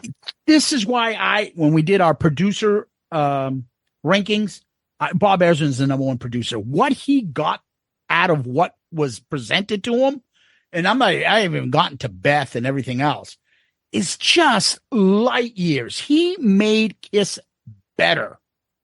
And that's what I mean. He made them write better songs, sound better lyrics. Lyrically, this is probably their best song they've ever written. It's a fucking incredibly written lyrical song. A story about fucking somebody driving, and you're hearing it as the person gets in the car. And the amazing part is I never even realized it, that there's a lady doing the dishes. Oh, yeah. And hearing like her radio's telling the story. Yeah. I always thought it was like, oh, the car. But then it never really occurred to me, like, well, he hasn't started the car yet. Why is he hearing the radio? And then all the jingling and all how it sounds perfect. The car keys going into the door and the engine starting. And then Kiss Alive. Rock and Roll All Night's playing. Yep. Just incredible. He came up with the solo. He hummed it to Ace. And it's like, you're going to fucking play it just like this. And Ace even admits, like, I had nothing to do with it. It was all him. He told me what to play. Yep. And he was really humbled by it. The idea of harmonizing that, he came in with that bass line. He gave Gene that bass line, which is like an R&B bass line. Incredible bass line. Right? Incredible. He busted Peter's balls on this song. And he came up with that homemade click track. Yep. So Peter could learn this, and he beat the shit out of him to get him to do this. And eventually it got so good that Kramer used it for the next couple albums. If you listen to Peter's drumming, so when the solo part of the song starts, okay, it's just the drums and the guitar. There's no bass. And you can hear just Peter. I'm not a drummer. I've never sat down in front of drums before. That I want to hear from people who drum if they I'm a professional drummer. There you go. Maybe we can hear from him. It's fucking incredible, that beat that Peter is maintaining there. It's I mean, if I didn't know any better, if we didn't read as much as we did, I'd be like, there's no way that's Peter Criss played on that song. And I love Peter, but it's magnificent. And that layered, the way the solo starts with one guitar and then the second guitar layered in, just off-tuned a little bit from the first one and give it that layered effect. It's brilliant. It's fucking brilliant. It's Bob's idea of the grand piano and the chords. Yep. and it was also Bob's idea that the ending happens, because he understood that Gene and Paul were pretty straight guys, and he wanted not to glorify the thought of just getting all fucked up and going to a concert. Yep. He wanted to have a story behind it so they would feel better about it. The opening was all Bob's idea, the woman doing the dishes, the radio, and all that stuff. And then the jangling is actually Corky Stasiak. That's right. Yeah, Corky Stasiak. You know, bing bong, Corky Bing Buchek. bong, bing bong, bing. Another thing. Now I'm going to get into the weeds here real quick for a little bit because we're old enough to remember this, or at least I am. Before he starts the car, kids out there, if you don't know that sound, that's the sound of having to prime the engine of a car that doesn't have fuel injection. You can hear him hitting the pedal twice. You used to have to do that to start a car. You used to have to put the pedal so that you could pump fuel into the engine and then turn the key and start the car. You don't have to do that anymore because it's not 1975. But that's when I heard that, I'm like, oh God, I remember having to do that with my grandmother's Dodge when I first got my license. Yeah, this is some of the facts, but now I'm going to get into the song. The opening is just legendary right now. And Peter's drum, just it's crazy. The bass line, Paul's incredible lyrics, the 2 guitar solos, and just the lyrics. I used to always think is getting laid. I just can't wait. Yep. That's what it sounds like. Late. And then listen to Peter. You mentioned this. I wrote, listen to Peter during the solo. Insane. Oh my God. It's amazing how he just, And to me, the last verse of this song always gets me. It gives me chills to this day. The last verse about 12 o'clock, I gotta rock. You know what's going to happen. This guy's going to die. And you're singing about this, and it's one of those things like a movie, you know that it's coming up, and you're like, oh, here's the part where Apollo Creed dies in the ring. Yeah, exactly. But 12 o'clock, I gotta rock. And then he talks about he knows he's going to hit the truck. The light ahead, light staring at my eyes. Oh my God, no time to turn. Gotta laugh because I know I'm going to die. Why? I know later on in some of the concert, he would say, who cares? Yep. Fucking stupid shit. And then that last drum fill that Peter does. Oh my God. It's amazing. So fucking awesome. I can't explain it. You said it already too. It is their greatest song. Whether it's my favorite, it's a different thing. Yep. It is their best song. It is the song that you put on for somebody that doesn't know Kiss and be like, listen to this song and tell me this band isn't fucking talented. I agree. It just stands the test of time. It is not Fatigue for me. It doesn't have that love gun in other songs that may be on this album. Fatigue, I don't get sick of it. Remember Bully Ray when he came on, and it's in the book. Yep. The greatest concert opening song. He also says Rock and Roll Night's the greatest closing song of all time. Those two are the best in what they do. Open a concert with Detroit Rock City. And that's the other aspect of this. This song eventually becomes the opener. It moves other songs aside. Yep. Because even the band acknowledged that this is it. It's so fucking legendary. And then what happens? Boom, bombs go off. You can picture this as us at a concert, right? Oh, it's amazing. Yeah. Boom, and the bombs go off. And then at the last one where Apollo go, oh my God. Yep. All right. Whew. Catch up breath. I'm gonna have a cigarette. I'll be back. Next track. King of the Nighttime World. So here's a song that it's the sister song to Detroit Rock City because it just goes right into it, which is fucking magnificent. But it's got an interesting kind of origin here because it's written by Paul Stanley, Bob Ezrin, but also Kim Fowley from the Runaways, and wanted to give it to a band that could kind of do something with it. And he called Ezrin and he said that the song would be good for Kiss. His line in Behind the Mask about this song is hilarious. Kim Fowley says, "This nymphomaniac named Irene who looked like a younger version of Pamela Anderson, was given head to the drummer of the Hollywood Stars. They thought they were in a dark alley, and one of the roadies went in and turned the lights on them. When I looked up, I saw the drummer's cock in her mouth and the silhouette of the headlight, and that's where Headlight Queen came from. I mean, come on, that's brilliant right there. But the song itself, it's an interesting song because I love the verses of this song. But the chorus is kind of weird because when he says, I'm king of the nighttime world, it's just like the drums are rolling. Like, it's like, you know what I mean? It's not a regular beat, but I love the rhythm of the song and the verses. And another reason I love it is because for me, I always think of the live version of it in Alive 2. I love the song. To me, it's a little bit better live, but I think it just goes hand in hand with Detroit Rock City. Fucking brilliant song. Great song. King of the Nighttime World, written by Paul Stanley, Bob Ezrin, Kim Fowley, and Mark Anthony, not the fucking Puerto Rican singer, right? That married J-Lo. Yeah. Remember him? Of course I do. Of course. Well, of course I do. Well, of course I do. Paul played his double neck Gibson on it. And you already read the fascinating story about Kim Fowley and her part to us. I love the bleeding of Detroit Rock City into King of the Nighttime World. I love how they did me too. Concerts. I love how they do it on Kiss Alive too. Yep.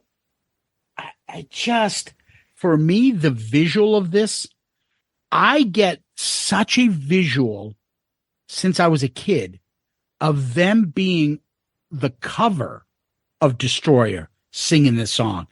Like, yes. They're in that wasteland and they're on top and they're just fucking larger than life with all this fucking crazy shit going on behind them. What a great album. What a great album title. The album could have been King of the Nighttime World. Like that could have been a title. But just, I've got this feeling the drums on this song is fucking insane. Oh, to me, I'm not sure I can find many songs that Paul isn't the ultimate star child in. He is singing with such confidence. Like I said, picture him on top of this rebel. I'm the king of the nighttime world. I'm on top of this rubble. All this fucking shit going on behind me. And he just saying that he's the king. Oh my God. It's just so, it just gives me chills. The line that I love is, it's so fine being with you, being with me makes everything all right. I like that version in the album, but I also like how he changes it when he sings it live now. Yeah. Right? He changes a little bit of the melody and he makes sound being with me makes everything all right. Yep. Oh, it just fucking moves me. Peter's killing it. As I said, I love the chorus of after the solo. And then I'm the king 8 times. I love it. King. I'm the king. I'm the king. And then the drums are going. And then back to the chorus. And then that guitar fucking fill. Oh my God. But if I can be a buzzkill for a second. Well, here we go. It gets way too repetitive at the end. He said, yes, it does. Yes, it does. He says this song as much as he says I'm king of the nighttime world about 700 times before the song ends. Okay, you might say the outro. That's what I meant. The outro. In I'm the king. No. I'm not talking about that part. I'm not talking about that part. Just fucking so badass. No, I like that. And then back to the solo, and then just I'm the king of the nighttime world. It's such a fucking so much live energy, and it's, for me, I think this is a perfect outdoor live performance. If they're playing this and a crowd is into them, and it should be in every set list. Into a loud audience. Yep. I'm the king of the night. Oh my God. Wow. All right. Let's see if we can keep this up for the next song. God of Thunder. So, again, just iconic, legendary, classic. What the hell else can you say about this song? But there's a ton of good backstory on this, especially the fact that it was a song written by Paul who wanted to sing on it. And I fucking love that version. I absolutely love that version. My son, when my son heard this, he's like, Dad, I hope this doesn't annoy you, but I like this version better. I'm like, dude, the fucking version's incredible. But Ezrin heard it and was like, yeah, no, we're going to turn it into a demon song. It's going to become Gene's song, and it's Gene's signature song. Now, this is a song for me where I might sound crazy. To me, the definitive version of this song is this version because of the creepy, which they weren't at the time, but now they sound it. Those walkie-talkie sounds from Bob Ezrin's kids. And behind the mask, Bob Ezrin said, I brought in my kids, bought them a futuristic walkie-talkie set on a trip. It had a space helmet for one kid and a handset for the other. They were wearing this stuff when they came into the record plant to spend the afternoon. I had the idea that they would mic the helmet and get the kids to make monster noises into the handset, and then we would affect these noises to make them lower and more ominous sounding. And the kids loved being a part of the recording. I'm telling you, the beginning of this song, when you hear the kid saying whatever he's like, I can't interpret what it is. Yeah. And then a song kicks in, but then just a little interspersed effects. And he's like, when there's a part in the song when Gene's like, I am the Lord of the Wasteland. And then you hear, like the little kid, like screaming through the walkie-talkie. I fucking love it. And then the way the song ends, it's like clicking and signing off on the walkie-talkie and the song just ends. To me, that just, it's another cinematic song. That's the word I like to use with Bob Ezrin. Cinematic, like Detroit Rock City. I love it. It's great. It's fucking Gene, God of Thunder. This is what's amazing. God of Thunder, written by Paul Stanley. If I get a chance to ask Gene this is one of the questions. So we know Paul's lyrics and we know what that was about. It got changed to you. This is Gene's going to sing it. Yeah. Who changed the lyrics to make it demon oriented? Yeah. And Paul did? Paul wrote all those changes for Gene? Paul Rizzo. And how is it that there's no credit to any other artist? Definitely somebody helped out. That's how I think, but I could be wrong. Well, I mean, in Paul's version, he does say, daughter of Aphrodite. Like, those lyrics are in stuff there. Easy. Yeah. Yeah, but they make love till they bleed. Not hear my word and take heed. Yeah. Oh, yeah, that's true. He's not talking about I was raised by the demons. He ain't doing that shit. I am the Lord of the Wasteland. Right. So there's somebody changed it. I don't think it's Paul, but I've always been curious about that. Yeah. And I always like how Paul always comes back and says, yeah, it just asked Gene. That's his signature song. I wrote it. It's still that little bitch fest that they have, right? Pain in the ass. Yeah. I don't know what Paste magazine is in 2014, number 11, greatest Kiss song. 2019, Louder Sound, number 8, greatest Kiss song.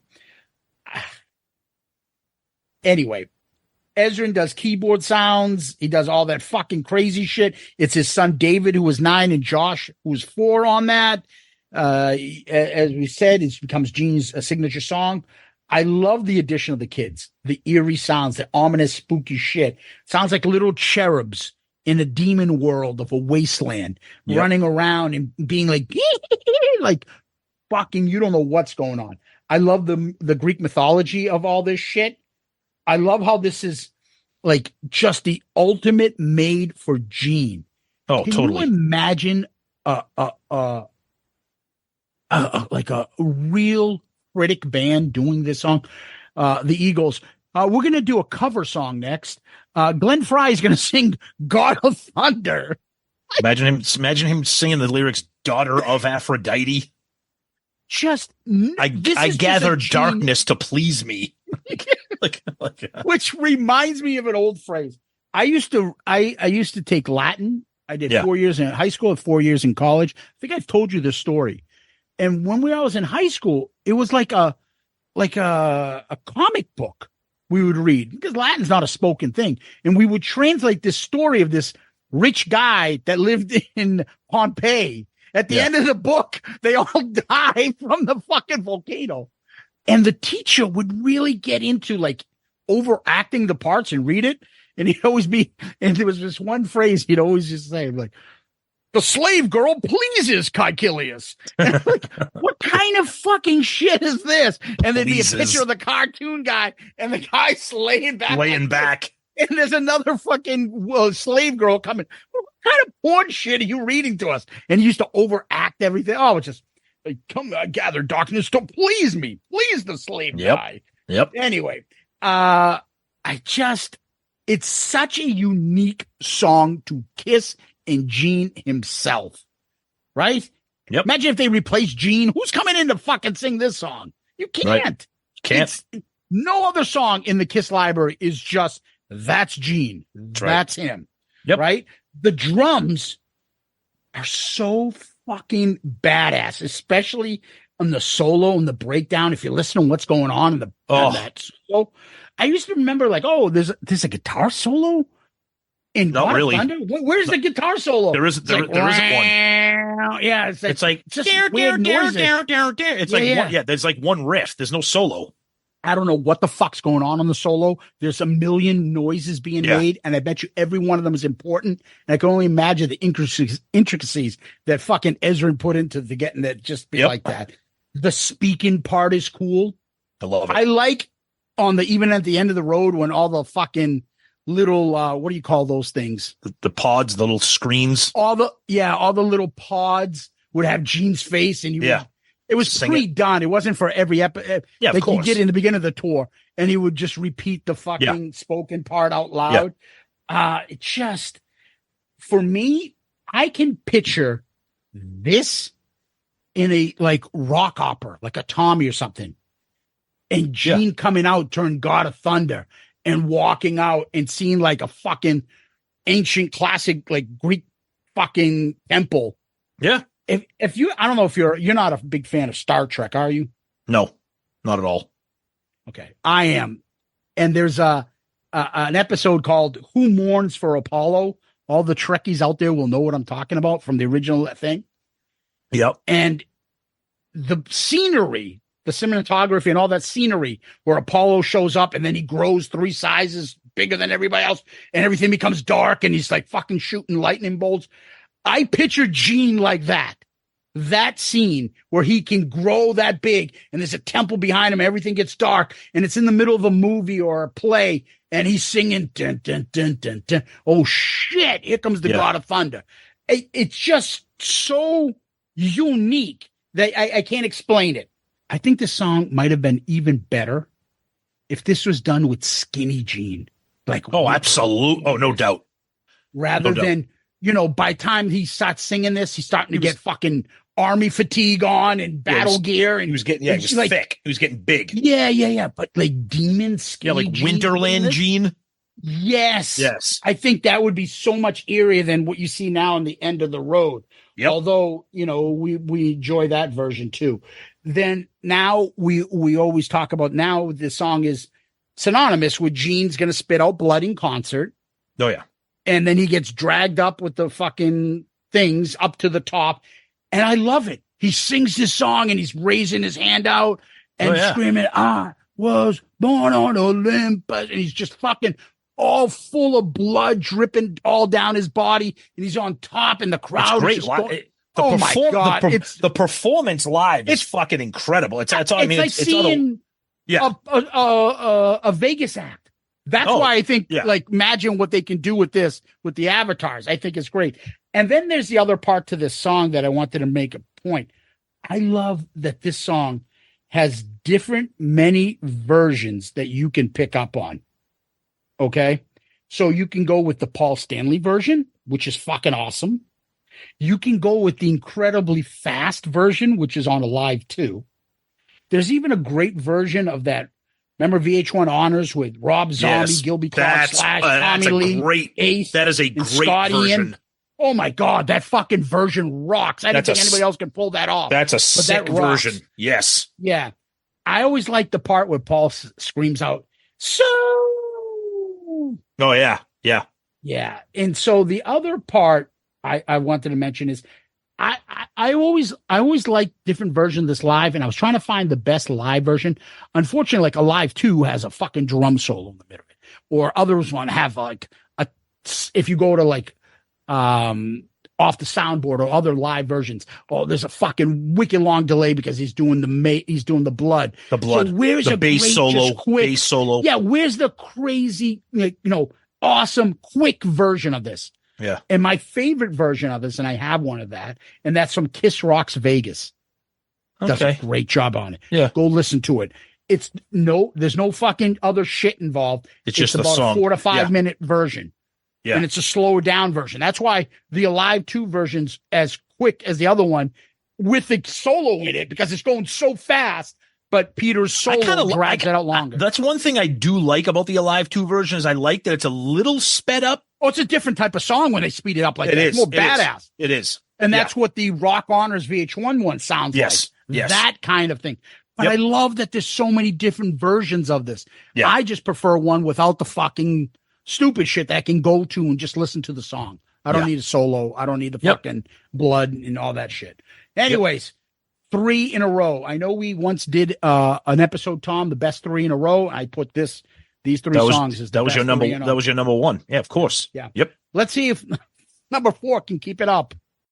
Great Expectations. So Bob Ezrin did Destroyer, and he also did The Elder. And unfortunately, The Elder was festering in the back of Bob Ezrin's brain while he was putting Destroyer together, in my opinion. This is the song you point to when you talk about backlash, when you talk about silliness, you talk about ridiculousness, you talk about pomposity, ridiculous. Dude, like, first of all, stop with the big words. You lost. Pomposity is the noun form of the word pompous. He's a pompous. 90% of the Kiss tards that listen to this show go, what the fuck did he just say? That's because 90% of the Kiss tards probably like this piece of shit. This fucking song right here. Remember how I said Detroit Rock City is objectively magnificent? This song is objectively ridiculous. This belongs either on Gene's 78 solo album or The Elder. Okay, it's terrible. The orchestra with the chorus section at the very, very end when you can't even hear Gene singing, it's just the chorus singing. Bob Ezrin even says in Behind the Mask, I laugh every time I hear it. It was audacity elevated to an art form.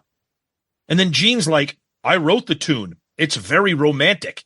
I'm telling you right now, this is such a black mark for me on this album. It's laughable. It's goofy. The original version of it is hilarious because Gene sings each band member's name. You know, I like that. I do too. I like that because it makes. I like it. I do too because it makes it extra stupid. If you thought this version wasn't stupid enough, that version's even fucking dumber. Well, it makes more sense. You like the way Peter's holding his drumsticks. You like the way Ace is holding his guitar. Whatever. I don't know. You just came off the debut, Harder Than Hell, Dressed to Kill, and Alive, and now this terrible, fucking horrendous, terrible. Not too fond of Great Expectations, are you, Tom? It's just goofy, stupid shit. It's just Alrighty bloated then. shit. Tell us what you think. All right, Great Expectations, written by Gene Simmons, Bob Ezrin. This is a children's choir, Brooklyn Boys Chorus. I don't know. I saw it sometimes referred to as the Harlem Chorus. They use Beethoven's fucking Piano Sonata number 8 in C minor, op 13. Yeah, of course. They ripped that off a little. Most Kiss fans know that well. Dick Wagner gets brought in to do the acoustic guitar. Even Peter in his book is like, yeah, because Ace doesn't know how to play an acoustic guitar. His choirs, his strings. Gene got the inspiration from the old movie, Great Expectations. Everybody probably had to read that in like middle school, I remember. He reworked a song called You've Got Nothing to Live For. It's precursor to the grunge era, Tom. And he said it's like what you see on stage, the band, maybe something you can't take home. Bob Ezrin and H.A. fucking Meadow, whatever the hell his name is, did the orchestration. Knowing that Gene was very fond of this song, Ezrin played a prank where he acted like he erased the song by accident at one point. He should have done it on purpose. It caused Gene to fucking flip out. He said they invited, and this is a little bit later on in this album too, they invited the press to see them record. The band was in their new Destroyer costumes, tuxedo T-shirts for the orchestra, Ezrin, white ties and tails, top hat and cape, just like they did later on in Beth. I said I like the part in the demo where they talk about each member, but this has one of the worst choruses in Kiss history. Thank you. This almost makes fucking Psycho Circus sound like dude, Psycho Circus is Psycho Circus is Detroit Rock City compared to Great Expectations. So I like the song. I think it's a beautiful song. I think it works until they get to the chorus. I think the chorus is terrible. And then it gets progressively worse because Gene gets removed from the chorus, and then it's just the choir singing the chorus. So I always wonder, what is the Great Expectations, like the book and the story, have to do with this fucking story? But again, that's the part where Gene says, this person wants to take me home and bang me, but she may not get what she wants. I always wonder about Ezrin album sequence. It's one of my problems with Bob Ezrin. You said it earlier. Gene had this like already written. No. But what I'm saying is we talked about Eddie Kramer. Eddie Kramer lets the band do what they do best and then fine tune it and make it sound great. Bob Ezrin says, "Your Kiss, I'm going to make you do stuff that you don't normally do, and I hope it sounds good." Well, I think he goes out on a limb, and I prefer him to go out on a limb than give me the safe, easy shit. Okay. I like the song. The chorus is fucking terrible. Okay. I wish they would fucking come up with something different instead. Anyway, one of the last thoughts I wanted to say is we always talk about order. I'm like, what could they have done to end this side and made this a better album? What would have fit there? I'm like, yeah, but don't you want have been the throne off? But this is the last song on side one. This is what you want. Dump it here.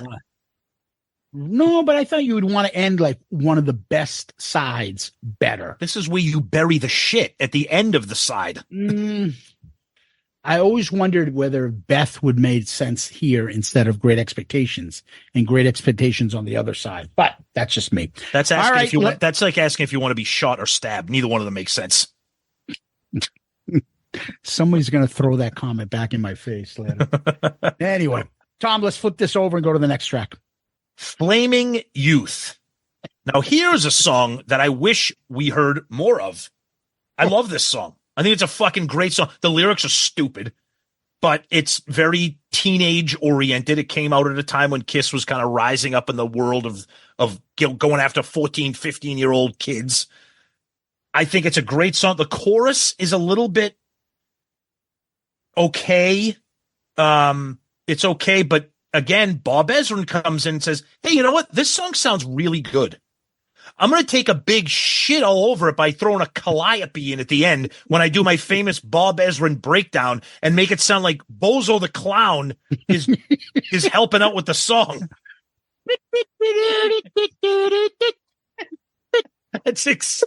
It's like, fucking, what are you doing? Why did we used to do that? Do you remember we used to do that? We would make ourselves laugh about it. Oh, we do this one too. I don't know, but still do that with my kid in the car. She'll be so embarrassed. I'll go, and she'll be like, why do you do that? I'm like, it was Tom. I know he made that up. It wasn't me. But listen, Bob Ezrin goes, we actually rented a calliope for that song and got it in there and and then it says in parentheses, imitates circus-like sound. He goes, I loved it. I took a lot of heat for Flaming Youth from the band, especially that part. I guess it was a little cartoonish. So 2 songs in a row where he himself is like mocking what he did. Come on, man. I like this song. I think this is a really good song. And I like how, if you're a real nerd like we are, it's got that riff from Mad Dog off the box set. Mad Dog! Down. Like, good song. It just suffers near the end with that little, it's, the Bob Ezrin, it's like, do, do, do, do, do, do. You know what it's like, and I go, do, do, do. Like, fucking Ezrin comes in with the calliope. Just good song, but he fucked it up. Flaming Youth, written by Ace Frehley, Paul Stanley, Gene Simmons from Kiss, and Bob Ezrin. It was their second single. By the way, Detroit Rock City was their third single and didn't even chart. This was to number 74 in the U.S. It's the first Kiss single to feature a picture sleeve. There was so much nerd talk about this fucking album. Oh, Phil, first one with the kibosh logo. First, I don't know what all you Kiss card fucking fanatic vinyl people, but there's fucking layers and layers of shit all about this fucking vinyl single that came out. Yep. Anyway, the fucking instruments brought in. Dick Wagner comes in and does the solo, hence the whole Ace shit. Yeah, he does the solo on this as well. There's a lot of nerd facts about the single. Gene told Bob Ezrin they opened for a band called Flaming Youth, and Ezrin said, "Great name. Let's do a song with that title." Ace said he came up with the opening guitars. I don't like the Bon Jovi chorus breakdown with the drums. Flaming Youth. You don't like a Bon Jovi comparison? No, I hate the way they sing it. They do this weird vocal thing with it. Flaming Youth, set the world on fire. They don't use their real voices. Oh, yeah, I agree. I don't like the fucking chorus, and I don't like and higher and higher and higher. Yeah, because the tone of his voice sounds silly. It sounds silly. Yeah. It sounds like, hi, I like Kool and the Gang. Hi there, friend. I like Earth, Wind, and Fire, too. It's September. Play my jam. All right, let's move this over. Next track. Sweet Pain. Another deep cut that's pretty good. Again, it finds a way to get itself fucking spat on thanks to Bob Ezrin. Gene sounds great in this song, okay? I like the lyrical content, kind of talk. I didn't know what the hell it was when I'm little. I don't know what S&M and bondage and leather and all that shit is, but so it's cool. It's Gene. I really like what the drums and the guitars are doing during the verses. I don't like the chorus. To me, this is another bad chorus. But where the song really goes off the rails, again, is Bob Ezrin making us listen to horrendous background singers. I do not need that in a Kiss song. This is a good Kiss song. Gene sounds good. The band sounds good. I don't need Sweet Pain. I don't need Nell Carter. We've referenced her many times on this show. I just think, give me a break. Break I shall deserve it. I mean, it's a good song, and then the fade out is whoever that nice young woman is singing Sweet Pain. It's like you went from a Kiss song to a karaoke song. Ruins it. Now, this is famously got a Dick Wagner solo on the resurrected version. They added the version of this song that has the Ace Frehley solo. Ace is like, yeah, I had done a solo on Sweet Pain and it was okay. I said, maybe I'll come in tomorrow and take another shot at it. Yeah, well, that never happened. Again, it's a deeper cut of a Kiss song, but it just kind of gets stepped on by some obnoxious shit that didn't need to be part of the song. So, Sweet Pain, written by Gene Simmons. So this and God of Thunder are the only ones that are attributed to non-Bob Ezrin. So it's Gene wrote this alone, and God of Thunder is attributed to Paul alone as well. Right. Gene got the lick from Rock and Rolls Royce. That's a good demo. Yeah, that's a good demo. Dick Wagner did the solo. Ace did the one, but I'll tell you, when you listen to Destroyer, Resurrected, Dick Wagner's solo is much better. Oh, way better. I know we're used to it, but it's better. Yeah, I don't even call that a solo, whatever Ace was doing. No, it's way better. I love how Ace, no one told him and he found out after he heard the record. Yeah. Oh, yeah. So Dick's a very good guitar player. He knocked out a great solo. They decided to keep it, but they didn't let me know. They didn't check with me or ask me if it was okay. When I first played the record back, I go, that's not my fucking solo. What the fuck is this shit? I called Gene and tore him a new asshole. He gave me some bullshit and said, we tried to call you, but we couldn't find you. And then A says, one of many bullshit stories, lies, lies, lies. I'm sorry. Independent counsel rules in favor of Gene. Yeah, exactly. He wasn't around, and Dick at this point was probably hanging around. And Yes. What's his name's like, I'm not wasting time. Get him up here. Yep. You know? Yep. And again, Agreed. it goes back to the whole Ace not having confidence and you feel like, you know what? Fuck this. Right. And unfortunately, that's what happened. I like the chorus, but not the anyhow. That part is fucking terrible. Okay. I'm like, who's on this chorus? It sounds like girls that Gene would have on his solo album. That's exactly. Thank you. Credit. I don't see any credit. There's no credit for them anywhere. No. Not in fucking the album or anything. I don't know who that is. Not that I'm seeking them out for praise. I'm just saying. Well, I feel like the more we listen to this album, I feel like this is where Gene really got inspired to do some of the shit he did on his solo album. But he said he wrote stuff later on. Like, I know. If you read his stuff about Great Expectations, he goes, I didn't think this was for this album. I like to write like Beatles type things sometimes. Right. And, which you can tell. The other thing about this song is I fucking love the opening shit. My leathers fit tight around me. It's all, yeah. Is always beside me. Like you, I had no idea. Even until recently, I didn't know what the song was about. Because I didn't understand the first part of the song. Every time around me, and there's always beside. I thought he was talking about a girl. You want the same thing every day. Like, I didn't know about Sweet Pain. Man, I thought she was like somebody breaking his heart. Until recently, I just found out it's about S&M. Doesn't it make you like? To me, it makes me love this album even more. This little secret things. You know that little subtle S&M? Little small little things about it. And I think it just brings a little different nuance to this album by doing that. Anyway, Tom, let's go to the next track. Shout It Out Loudcast. The next track. I mean, this is another one of those staple songs. What can you say about it? Even people who don't know Kiss or don't like Kiss, they know Shout It Out Loud. It's anthemic. It's one of the most popular songs. It's a song here's the thing about Shout It Out Loud. I don't seek it out. Okay. But when I hear it, like before we recorded tonight, I fired up the turntable. I put on my 45th anniversary or 40th anniversary, whatever it is, remix version of this album. And Shout It Out Loud just sounds fucking great. It just sounds great. Paul Stanley even said, we're trying to cop a little bit of a Motown kind of thing, Four Tops kind of stuff with the answering, with the background vocals.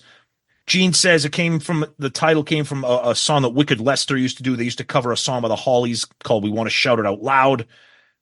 It's anthemic. That's what they were reaching for, and it's become iconic. It's been played pretty much at every single concert since the Destroyer album was released. And, I mean, is it the best song? No, but it's dual vocals, and nobody loves that more than me and Zeus. So it's a great song. It's just got obviously some fatigue because I think it's that great. Shout It Out Loud. Paul and Gene with Ezrin wrote the song. It's the first single. It went to number 31. It's the second single after Rock and Roll Night to live version to go into the top 40. It's the first single to ever hit number one for Kiss. It went to number one in Canada. Imagine that. Yeah. You talked about the Holly song where they got the cover. Wicked Lester used to play that song. Yeah. Which is crazy. It's also the title of the number one Kiss podcast that was formed in 2019. That should be in the Wikipedia part. We can do that. All you have to do is create a username and password, and you can edit anything in Wikipedia. 2014, Haste had it as number 520 greatest Kiss song. Louder Song had it number 11, top 40 in 2019. Guitar Hero 5, Glee covered this. It's in DRC, the movie and the soundtrack. It's in Scooby-Doo. It's in the trailer for the 6th season of Cobra Kai. it is a constant classic radio song that's played. It is amongst now the top 5 probably popular Kiss songs. Is it top 5 best? I don't think so, but No. Is it a top 5 most popular? Yeah. It is classic rock to the tilt. Detroit Rock City, Rock and Roll Night, Love Gun, Shout It Out Loud to me, and then Beth. Those are the songs that are the most repeat on anything.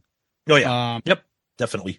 So Paul said that they came up with the song with and this is what was great, with Gene and Bob at Bob's house. They wanted to do a Motown callback.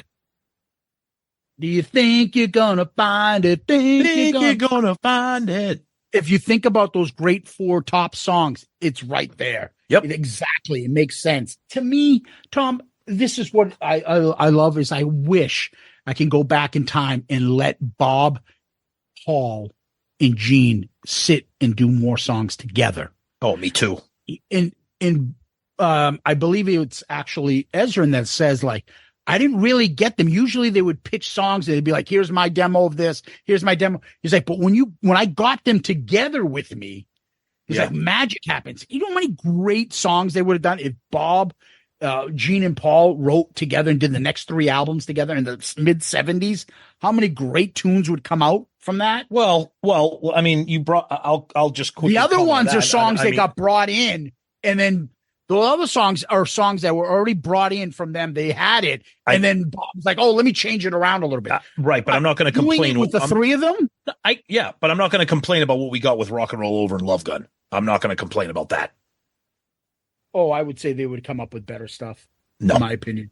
Oh, Okay. absolutely. I'm sorry we missed out on Almost Human Part 2 or fucking. Well, maybe if you're lucky, See Me Dreams. Fucking maybe if stupid you're shit. lucky, you'll get Great Expectations Part 2. So, But again, well, you that did. is I'm songs sorry. that You they got. came in. I'm sorry. You got a whole album of that. It's called The Elder, produced by Bob Ezrin. So, Oh God, I will take The Elder over Carnival of Souls and your other fucking albums that you have on. But that's me. Again, I told you this is stuff that they did together. no, I know. And I love it. That I they love brought it. in. Yep. So I mentioned to you, but you took the opposite approach. You said, "Oh yeah, that's Great Expectations." That's not what I'm talking about. I get it. I'm just, you know me. All right. You know That's me. fine. Come on now. Sorry, I snapped at you there, Didn't mean to. Gilbert. What does he say? I'm sorry, I snapped at you. I'm real Gilbert. sorry that I Okay. snapped at you. Okay, Oh, Gilbert. it's just this. Yeah, it's just this housing. We need to find a new house. You have a place for rent? No place. Not for rent. Fuck off. Fuck off. Domido. Third? No, it goes. Tiki tiki taka, tiki tiki maska. Domido. Domido. Nerd. Third? Yeah, I like how he opens the door and Takashi's still knocking in the air. He's still knocking. We got to do a live watch along to Revenge of the Nerds for Dome Damage sometime. Domido. Nerd. Anyways, they do the Bon Jovi Shout It Out Loud at the end. I like that Paul does the Gene does it. You got to have a party, and then I love Paul's next line is what? Turn it up a louder, and you can tell he's shaking his shoulders. Yeah, it's awesome. Then what they did is they changed that and made that the Spaceman's lyric. Right, the next part. Come on, everybody. Tommy does a good job, but I forget who it was. Which version when Ace sings it? Isn't it on one of the everybody shouting now? Isn't it on one of the off the sound? Isn't it on one of the off the soundboards? I think it sounds like fucking Bob brutal. Kraft, fucking somebody got somebody with like a speech impediment. Come on, just shout it out. Fucking terrible. But I like when Tommy doesn't. Everybody shout it now. Shout Yeah, because Tommy can sing. He's got a nice voice. Okay, but you talked about fucking ongoing, ridiculous fucking thing about King of the Nighttime World. Shout It Out Loud's outro. Oh, I agree. A lot. Yes. Right? Oh, I totally agree. Yes. Yep. All right, let's go to Tom's favorite song. Beth. We could do an episode on this song. Dude, you imagine that? We're talking about Beth. Like, Yeah. Isn't it seem like, where do you begin? Well, that's what I was just going to say. I mean, the stories of this song, I mean, for me, I'm sure it was the same for you because we didn't have the freaking internet back then. The first time I ever really heard the story of Beth was Extreme Close Up when Gene tells the story about Beck. He's like, Beck. He's like, hey, people are going to think you're playing for the other team. Like, really, Gene, that's your comment? But no, it was a song that it was originally called Beck, and it was a song that Peter wrote when he was with Chelsea, the band. He wrote it with Stan Penridge, and it was kind of Pepperidge Farm Penridge. Pepperidge Farm remembers, and it was kind of a goof. One of their band members, Mike Brand, his wife used to kind of nag him all the time and call all the time and interrupt the rehearsals, and got to the point where they thought they would kind of write a song and kind of goof on it, and it got reworked into Beth, because they thought it was easy to sing and they didn't want any confusion with Jeff Beck. I mean, what can you say about this song? Like this, Beth is a perfect example, and I say this all the time. It's a perfect example of a song that I really, really like, but it's not what I want from Kiss. And I say that all the time. I mean, we talk about bands all the time. Like, I love this song, but it's not what I want to hear from Metallica. Like nothing else matters. Mm-hmm. That's a beautiful song, but it's not what I want to hear from Metallica. Same thing with Beth. It's a beautiful song. It's so well written. Peter sounds amazing. And I will say this, just for the record, I really like the acoustic version on the box set that never became public. That was never released because they do the orchestral song here with the strings. It's a beautiful song. He sounds amazing. It's just not, a go-to track. I mean, I'm glad that it made him famous. I'm glad it took him to the next level. I'm glad that it pisses off Paul that, the song of the year was a Peter Criss song. But yeah, I mean, we could talk about Beth for 100 years. But it's Peter's signature song, and it's a classic. It is a beautiful song. It really is. Beth, written by Peter Criss, Stan Penridge, and Bob Ezrin. Yep, highest chart ever in Kiss history. It made it to number 7. It's gold certified. It won the People's Choice Award for favorite song in 1977. Not a Grammy, Ace. What's that on our mantle, Pooh Bear? Isn't that a Grammy? No, dumbass, it's not. You already mentioned Mike Brandville was the song that was written for his girlfriend, Beck. What's funny is if you read the book and Peter's like, yeah, it's great. And they were like, yeah, they wanted me to sing it live. It was Sean's idea. Sean Delaney. Said, play it to an instrumental track and come out. And Peter's like, fuck no, I ain't doing that. I'm not leaving my drums in. He's like, you'll see. And he goes, he was so fucking right that it became like he became addicted to it and became a signature part of the Kiss performances in the 70s. Peter coming out to the front. And what does he say afterwards? Just love you. I love you. Yep.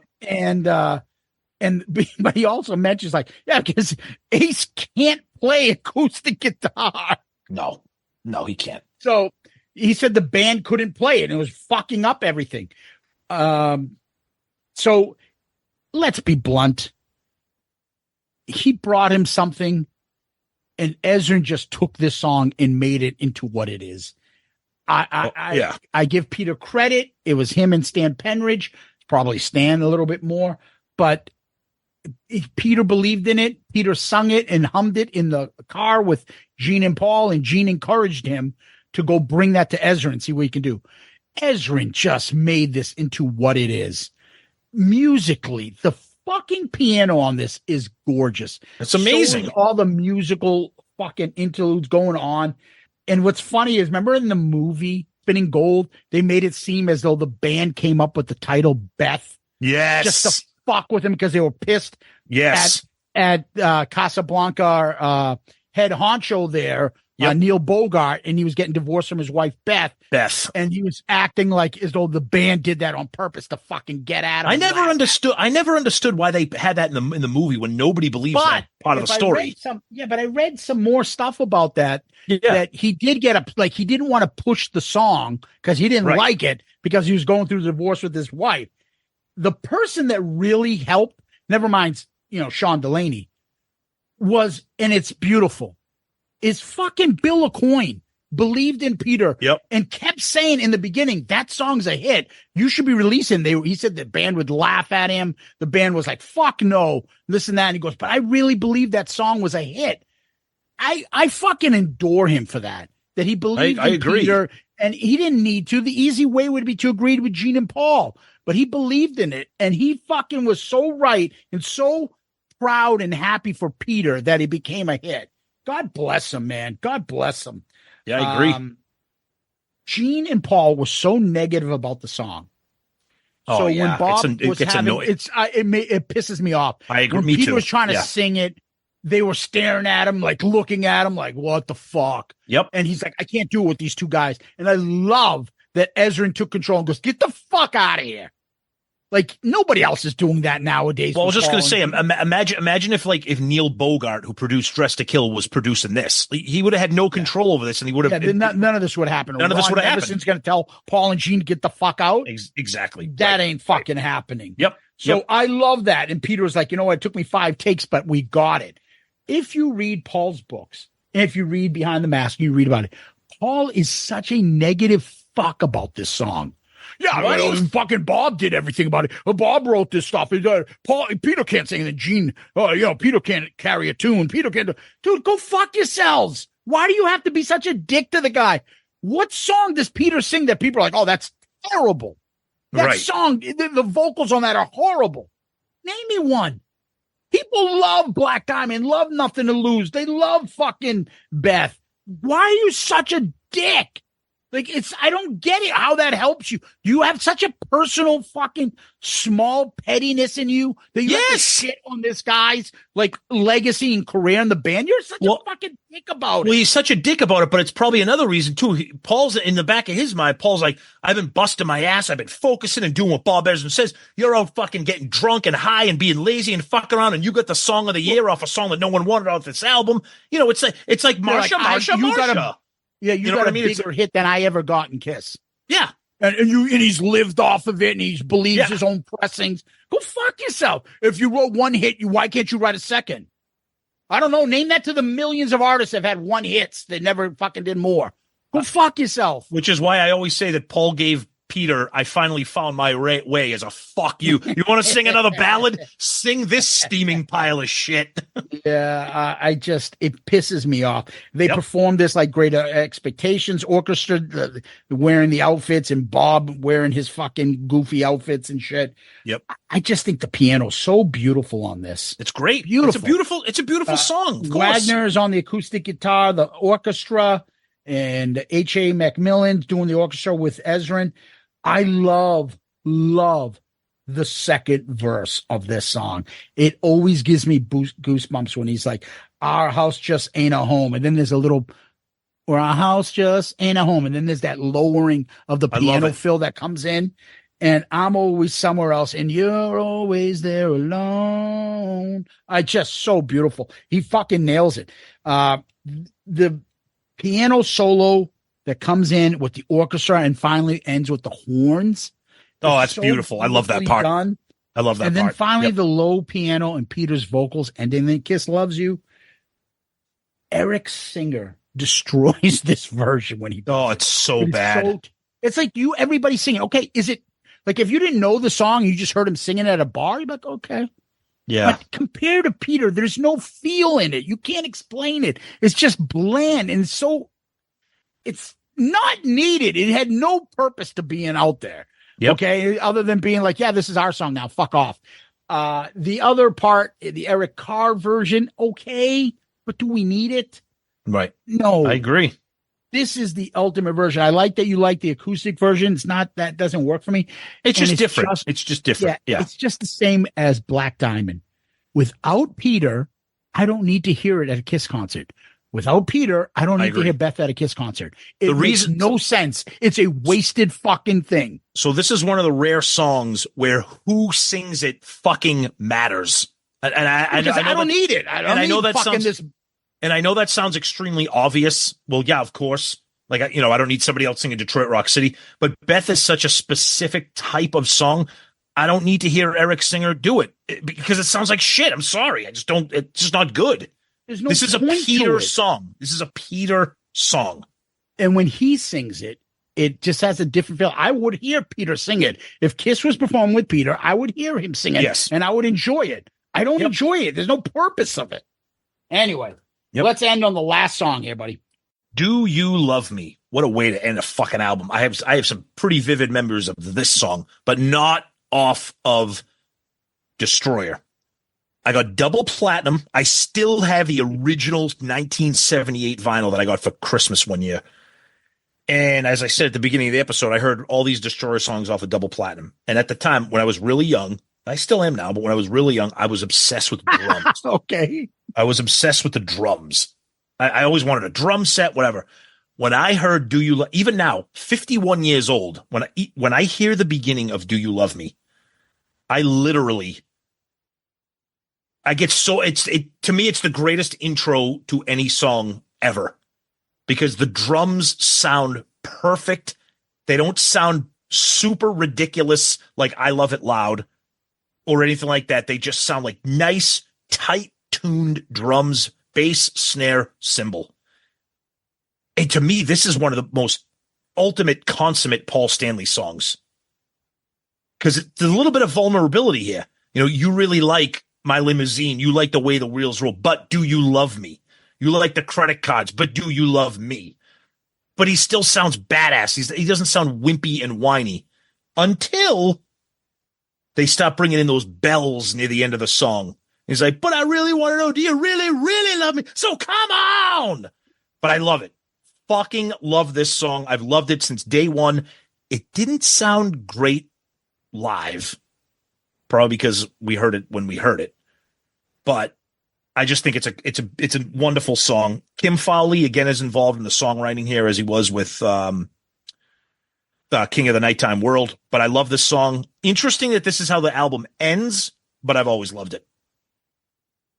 Do You Love Me, written by Paul Stanley, Kim Fowley, Bob Ezrin. This is another one that Ezrin reached out to Kim Fowley and was like, hey, do you have anything else for Kiss? And he came up with this one about, hey, why would a girl want somebody? Because they had Do You Love Me? They had the title. That's Ezrin on the piano.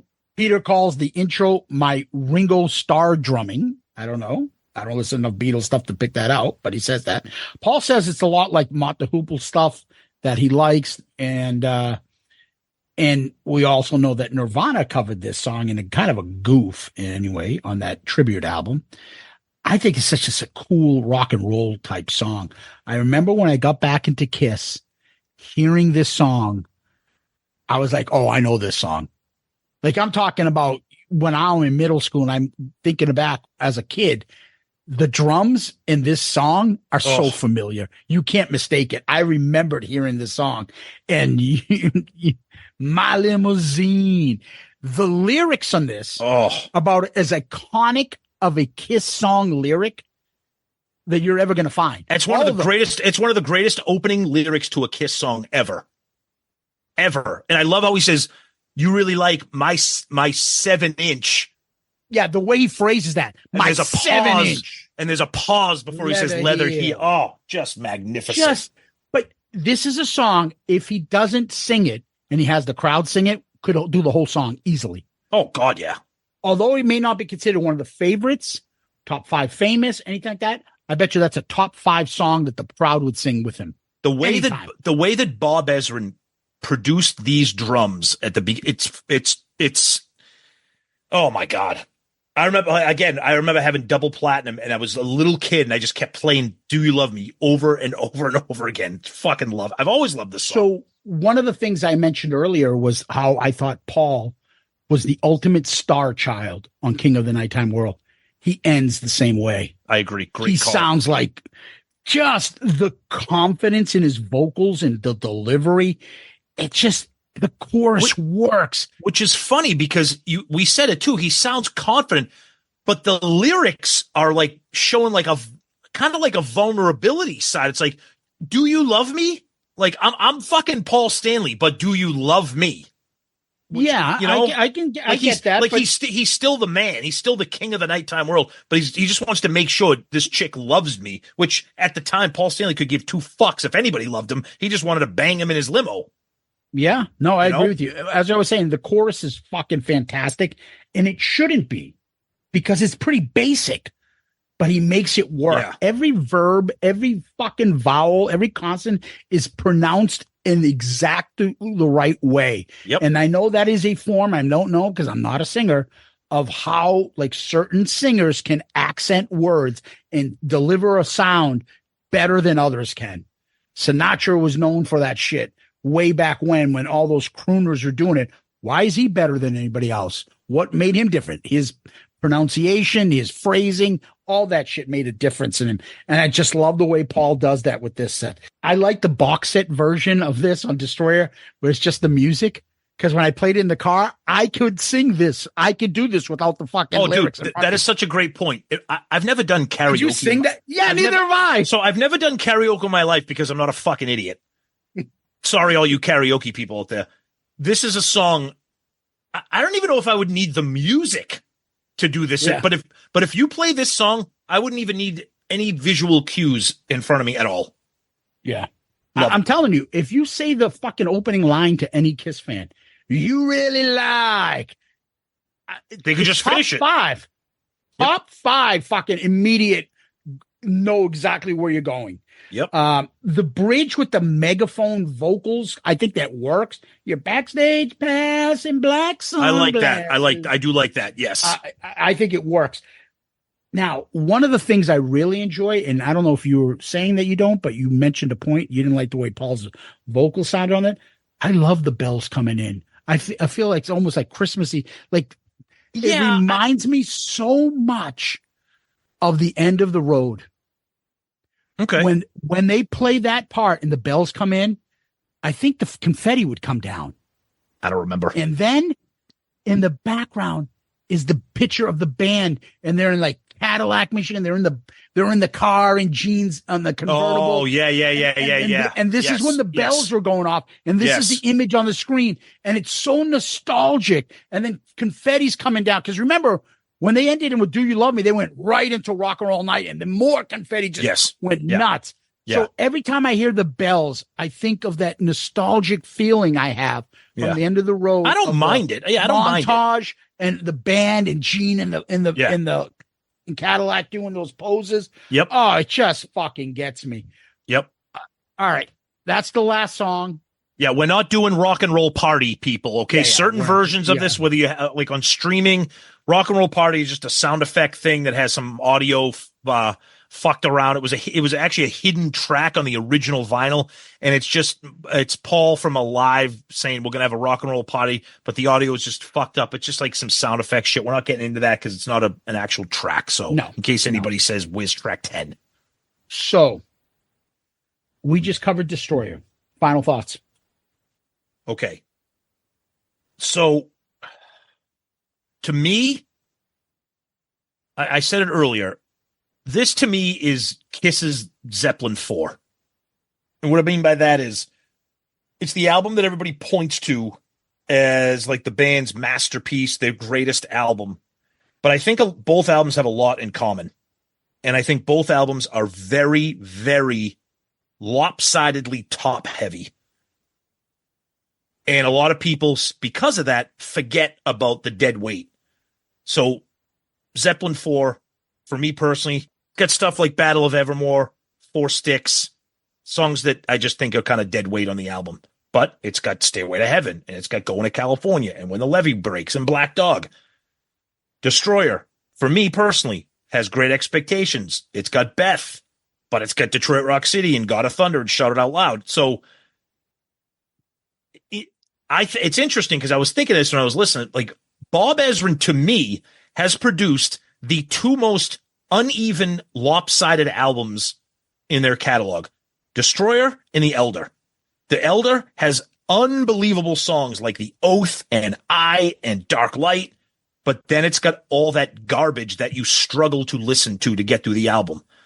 Destroyer, to me, this is not an album I listen to. This is not an album I go to. It's not an album that I can put on and get through without suffering through some songs that I'm not a huge fan of. I think Beth is a nice song. I never want to hear it again. Great Expectations is terrible. And some of the other songs are okay. So I just think this album, and I know people love it, and I'm not going to get into an argument with people who do love it, because I know my co-host and friend here, I think he loves this album, and that's wonderful. I just think it's the album that a lot of people who aren't Kiss fans like, because it's got Detroit Rock City and God of Thunder and Beth and Shout It Out Loud, and that's great. But I'm a Kiss tard, and I get picky about my Kiss albums. I love some of it. I hate some of it. I guess that's what I'll say. And I guess when it comes to rankings, I'll figure out where it's going to go. I'll end with saying, like, it's apropos that this is the last one we've done. Yeah.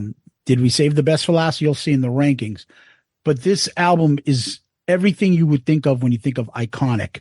It Yes. has got the iconic songs on it. I mean, Do You Love Me? It is Shout It Out Loud, God of Thunder, King of the Nighttime World, Detroit Rock City, Beth. Right? That's like what? 6 of the 9 songs are beyond legendary status. You're not getting that anywhere else. I'm sorry, you're not. It is just that alone. The album cover, what it did to the band, the production, it's just way too much. It's incredible. We'll talk a little bit more when we get to the actual tracks. And if you're going by the worst song on here, the worst song on here is not one of the worst Kiss songs of all time. So that's how I look at it. So Okay. let's go into our actual rankings. 9 songs. I'll start this off, Tom. Number 9 is Great Expectations. Me too. Number 8 is Flaming Youth. Okay. Number 8 for me is Beth. Yikes. Number 7 for me, Shout It Out Loud. Yikes. Number 7 for me is Sweet Pain. 6, Sweet Pain. Number 6 for me is God of Thunder. Number 5 for me, Do You Love Me? Number 5 for me is Flaming Youth. 4 for me, Beth. 4 for me is Shout It Out Loud. 3 for me, God of Thunder. 3 for me is King of the Nighttime World. 2 for me is King of the Nighttime World. 2 for me is Do You Love Me? And of course, Number 1 for me sounds like it's going to be the same for us, is Detroit Rock City. no brainer. One of the easiest number ones we've ever had. Yep. One other thing I forgot to mention is Shout It Out Loud. I don't like the intro. Those 2 guitars. They don't sound right. They sound out of tune. They sound whiny. They sound out of tune. They sound. I'm they don't so sound glad, heavy and crunchy. I'm so glad you brought that up, because you're right. I forgot to talk about it, but I was like, nope, bring it up right I want now. to get it done before now. Yeah. They sound whiny. It's bitchy. funny you bring that up, because I forgot to mention that too. It's always one of the dead spots for that song, that there's not some crunchy opening riff, and it sounds and it sounds even worse live, I think, because those strings almost sound like they're way out of tune the way it's played. Yeah. All right, Tom, let's go to the album covers. Our last one. We've done 23 albums before. Rank them. All right. Starting at number 23, my album covers are Animalize, Crazy Nights, Sonic Boom, Monster, Carnival of Souls, Asylum, Music from the Elder, Revenge, Hot in the Shade, Psycho Circus, Unmasked, Lick It Up, Hotter Than Hell, Paul Stanley Solo, Kiss Debut, Dress to Kill, Ace Frehley Solo, Peter Criss Solo, Gene Simmons Solo, Dynasty, Creatures of the Night, Rock and Roll Over, and Love Gun. There is only one album that could even challenge Love Gun for greatest album cover, and it's Destroyer. The only reason that Love Gun is going to remain number 1 is just because I like the album better, but Destroyer is battling hard for that number 1 spot, so I'm going to put it at number 2. Okay. Good call. Yep. Dude, look at the fucking top 10. That's insane. Yep. Top 10 is insane. Anyways, here's my album starting from the bottom. We both will finish with Animalize being the worst Kiss cover in all of the discography. Easy. It's fucking stupid. Yeah, of course. All right, so I have Animalized, then Music from the Elder, Hot in the Shade, Unmasked, Psycho Circus, Carnival of Souls, Sonic Boom, Revenge, Monster, Crazy Nights, Hotter Than Hell, Asylum, Lick It Up, Paul Stanley solo album, Kiss debut, number 9, Ace Frehley solo album, Peter Criss solo album, Creatures of the Night, Dressed to Kill, and now Gene Simmons solo album, Love Gun, Dynasty, Rock and Roll Over. This is easy for me. It's number 1.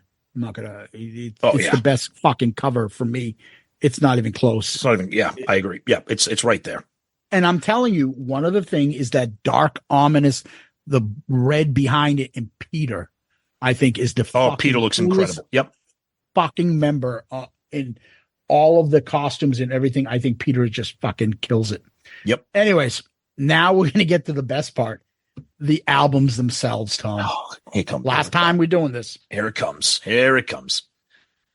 23, Sonic Boom, Monster, Peter Criss, Music from the Elder, Psycho Circus, Animalize, Gene Simmons solo, Creatures of the Night, Ace Frehley solo, Carnival of Souls, Harder Than Hell, Asylum, Crazy Nights, Hot in the Shade, Unmasked, Lick It Up, Paul Stanley solo, Rock and Roll Over, Kiss debut, Revenge, Dressed to Kill, Dynasty, Love Gun.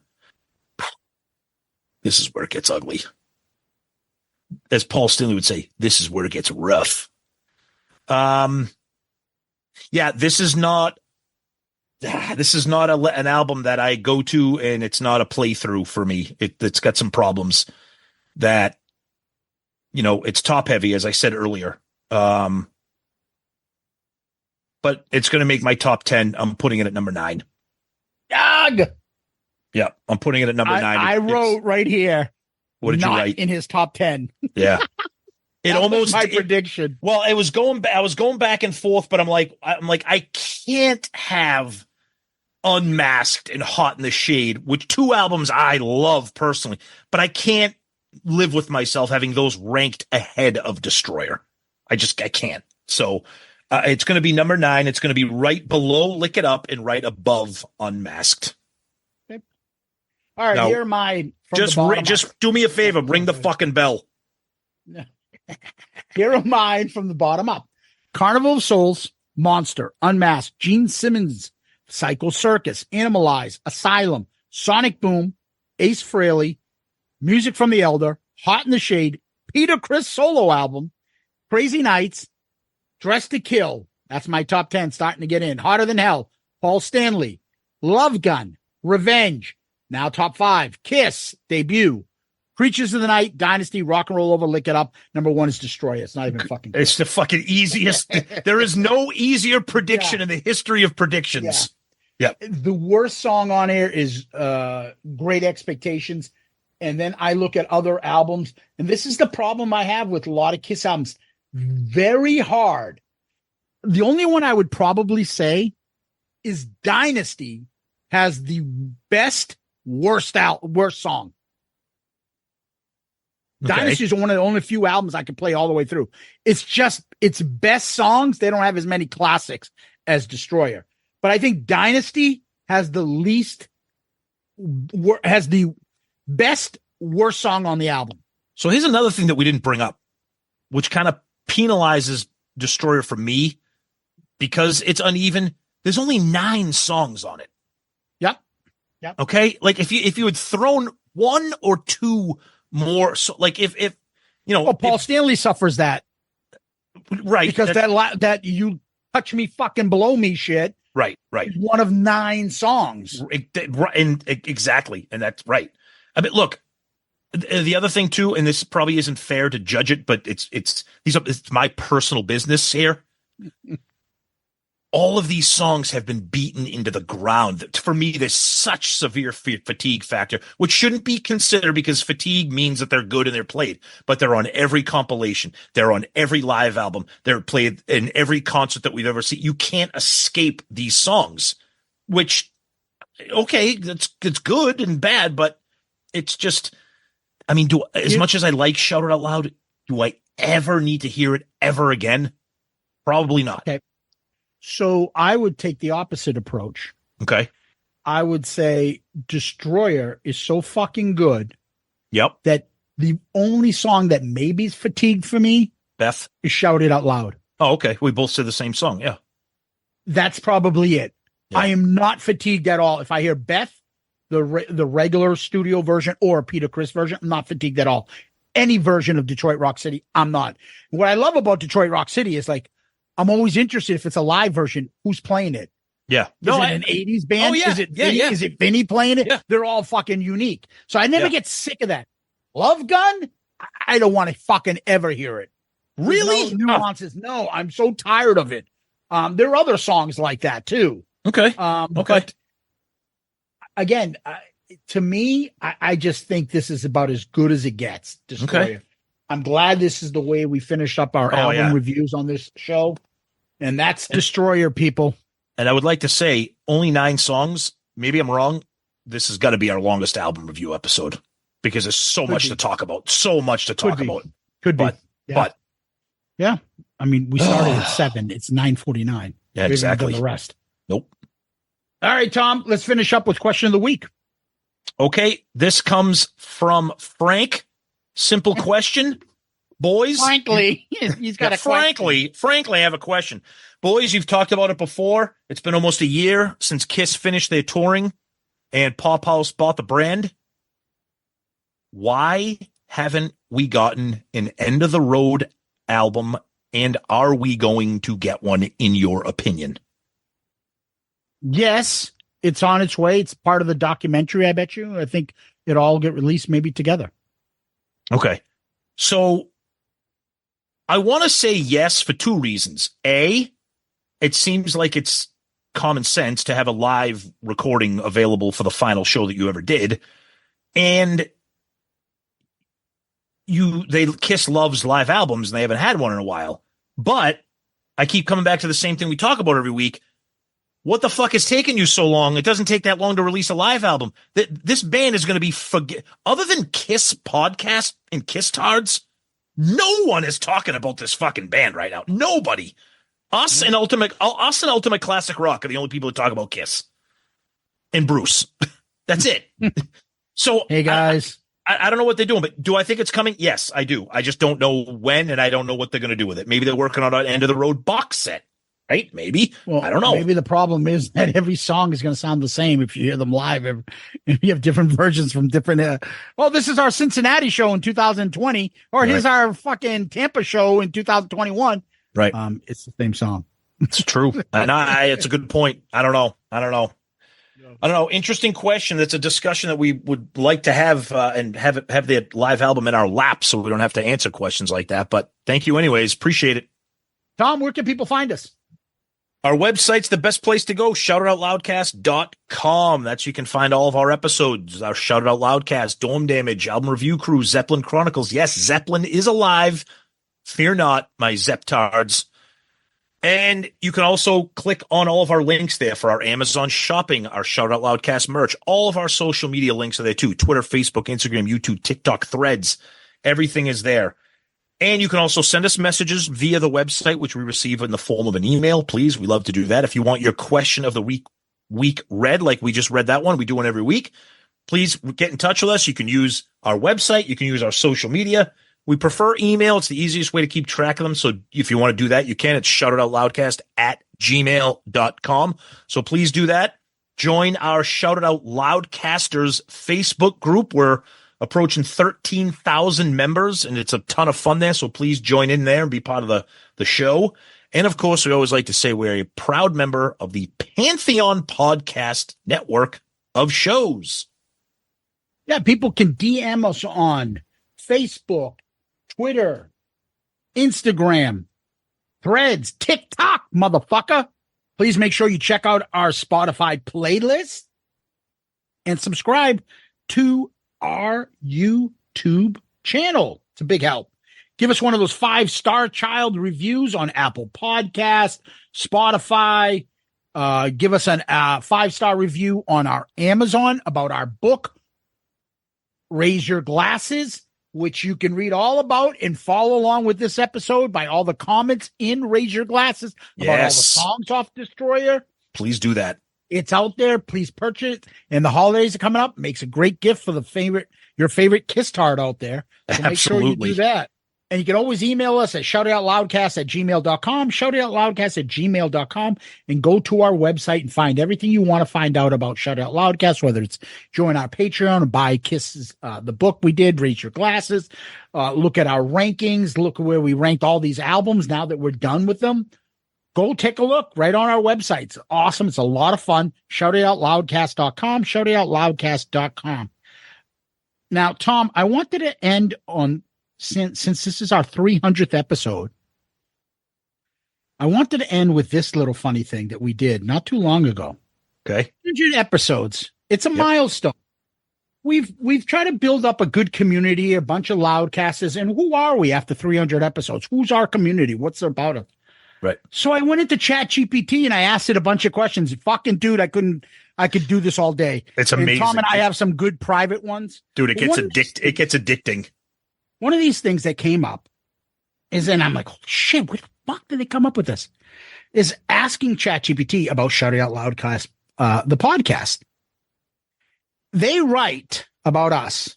Shouting Out Loudcast is a popular Kiss podcast hosted by two diehard Kiss fans, Tom and Zeus, where they dive deep into all things Kiss. The show covers everything from album reviews, band member discussions, and live performance breakdowns to general rock and music topics. The hosts mix humor and passionate analysis, often bringing in guests and fellow Kiss fans, making it a must-listen to for members of the Kiss Army and the rock enthusiasts. Their episodes are known for their fun banter, inside jokes, and playful takes on Kiss's music and legacy, including sometimes polarizing image and antics. They also touch on broader hard rock and metal scene, occasionally reviewing from other bands or albums. Fans love Shout It Out Loudcast for its authenticity and the camaraderie between the host. If I said, like, I can't think of a better way to describe us after 300 episodes, I that would be 100% the truth. And I just got that from GPT.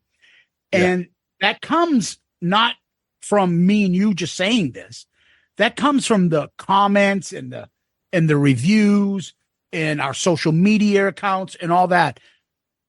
We have built something here after 300 episodes that I am super proud of. And it involves all you out there that are listening.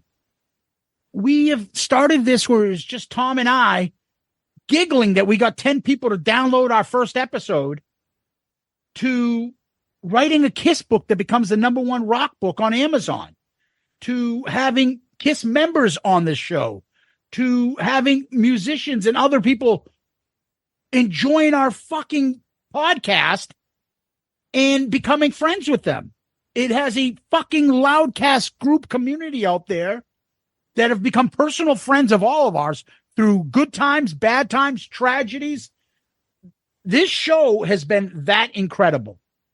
And after 300 episodes, I just want to say thank you to everybody out there, and especially to Tom. Thank you for an incredible ride. It's to the point now where I can't remember my life kind of before Shout It Out Loudcast. Yeah, no. It's become part of us now. It's part of us now forever. I mean, even if today was our last episode, we're out there forever.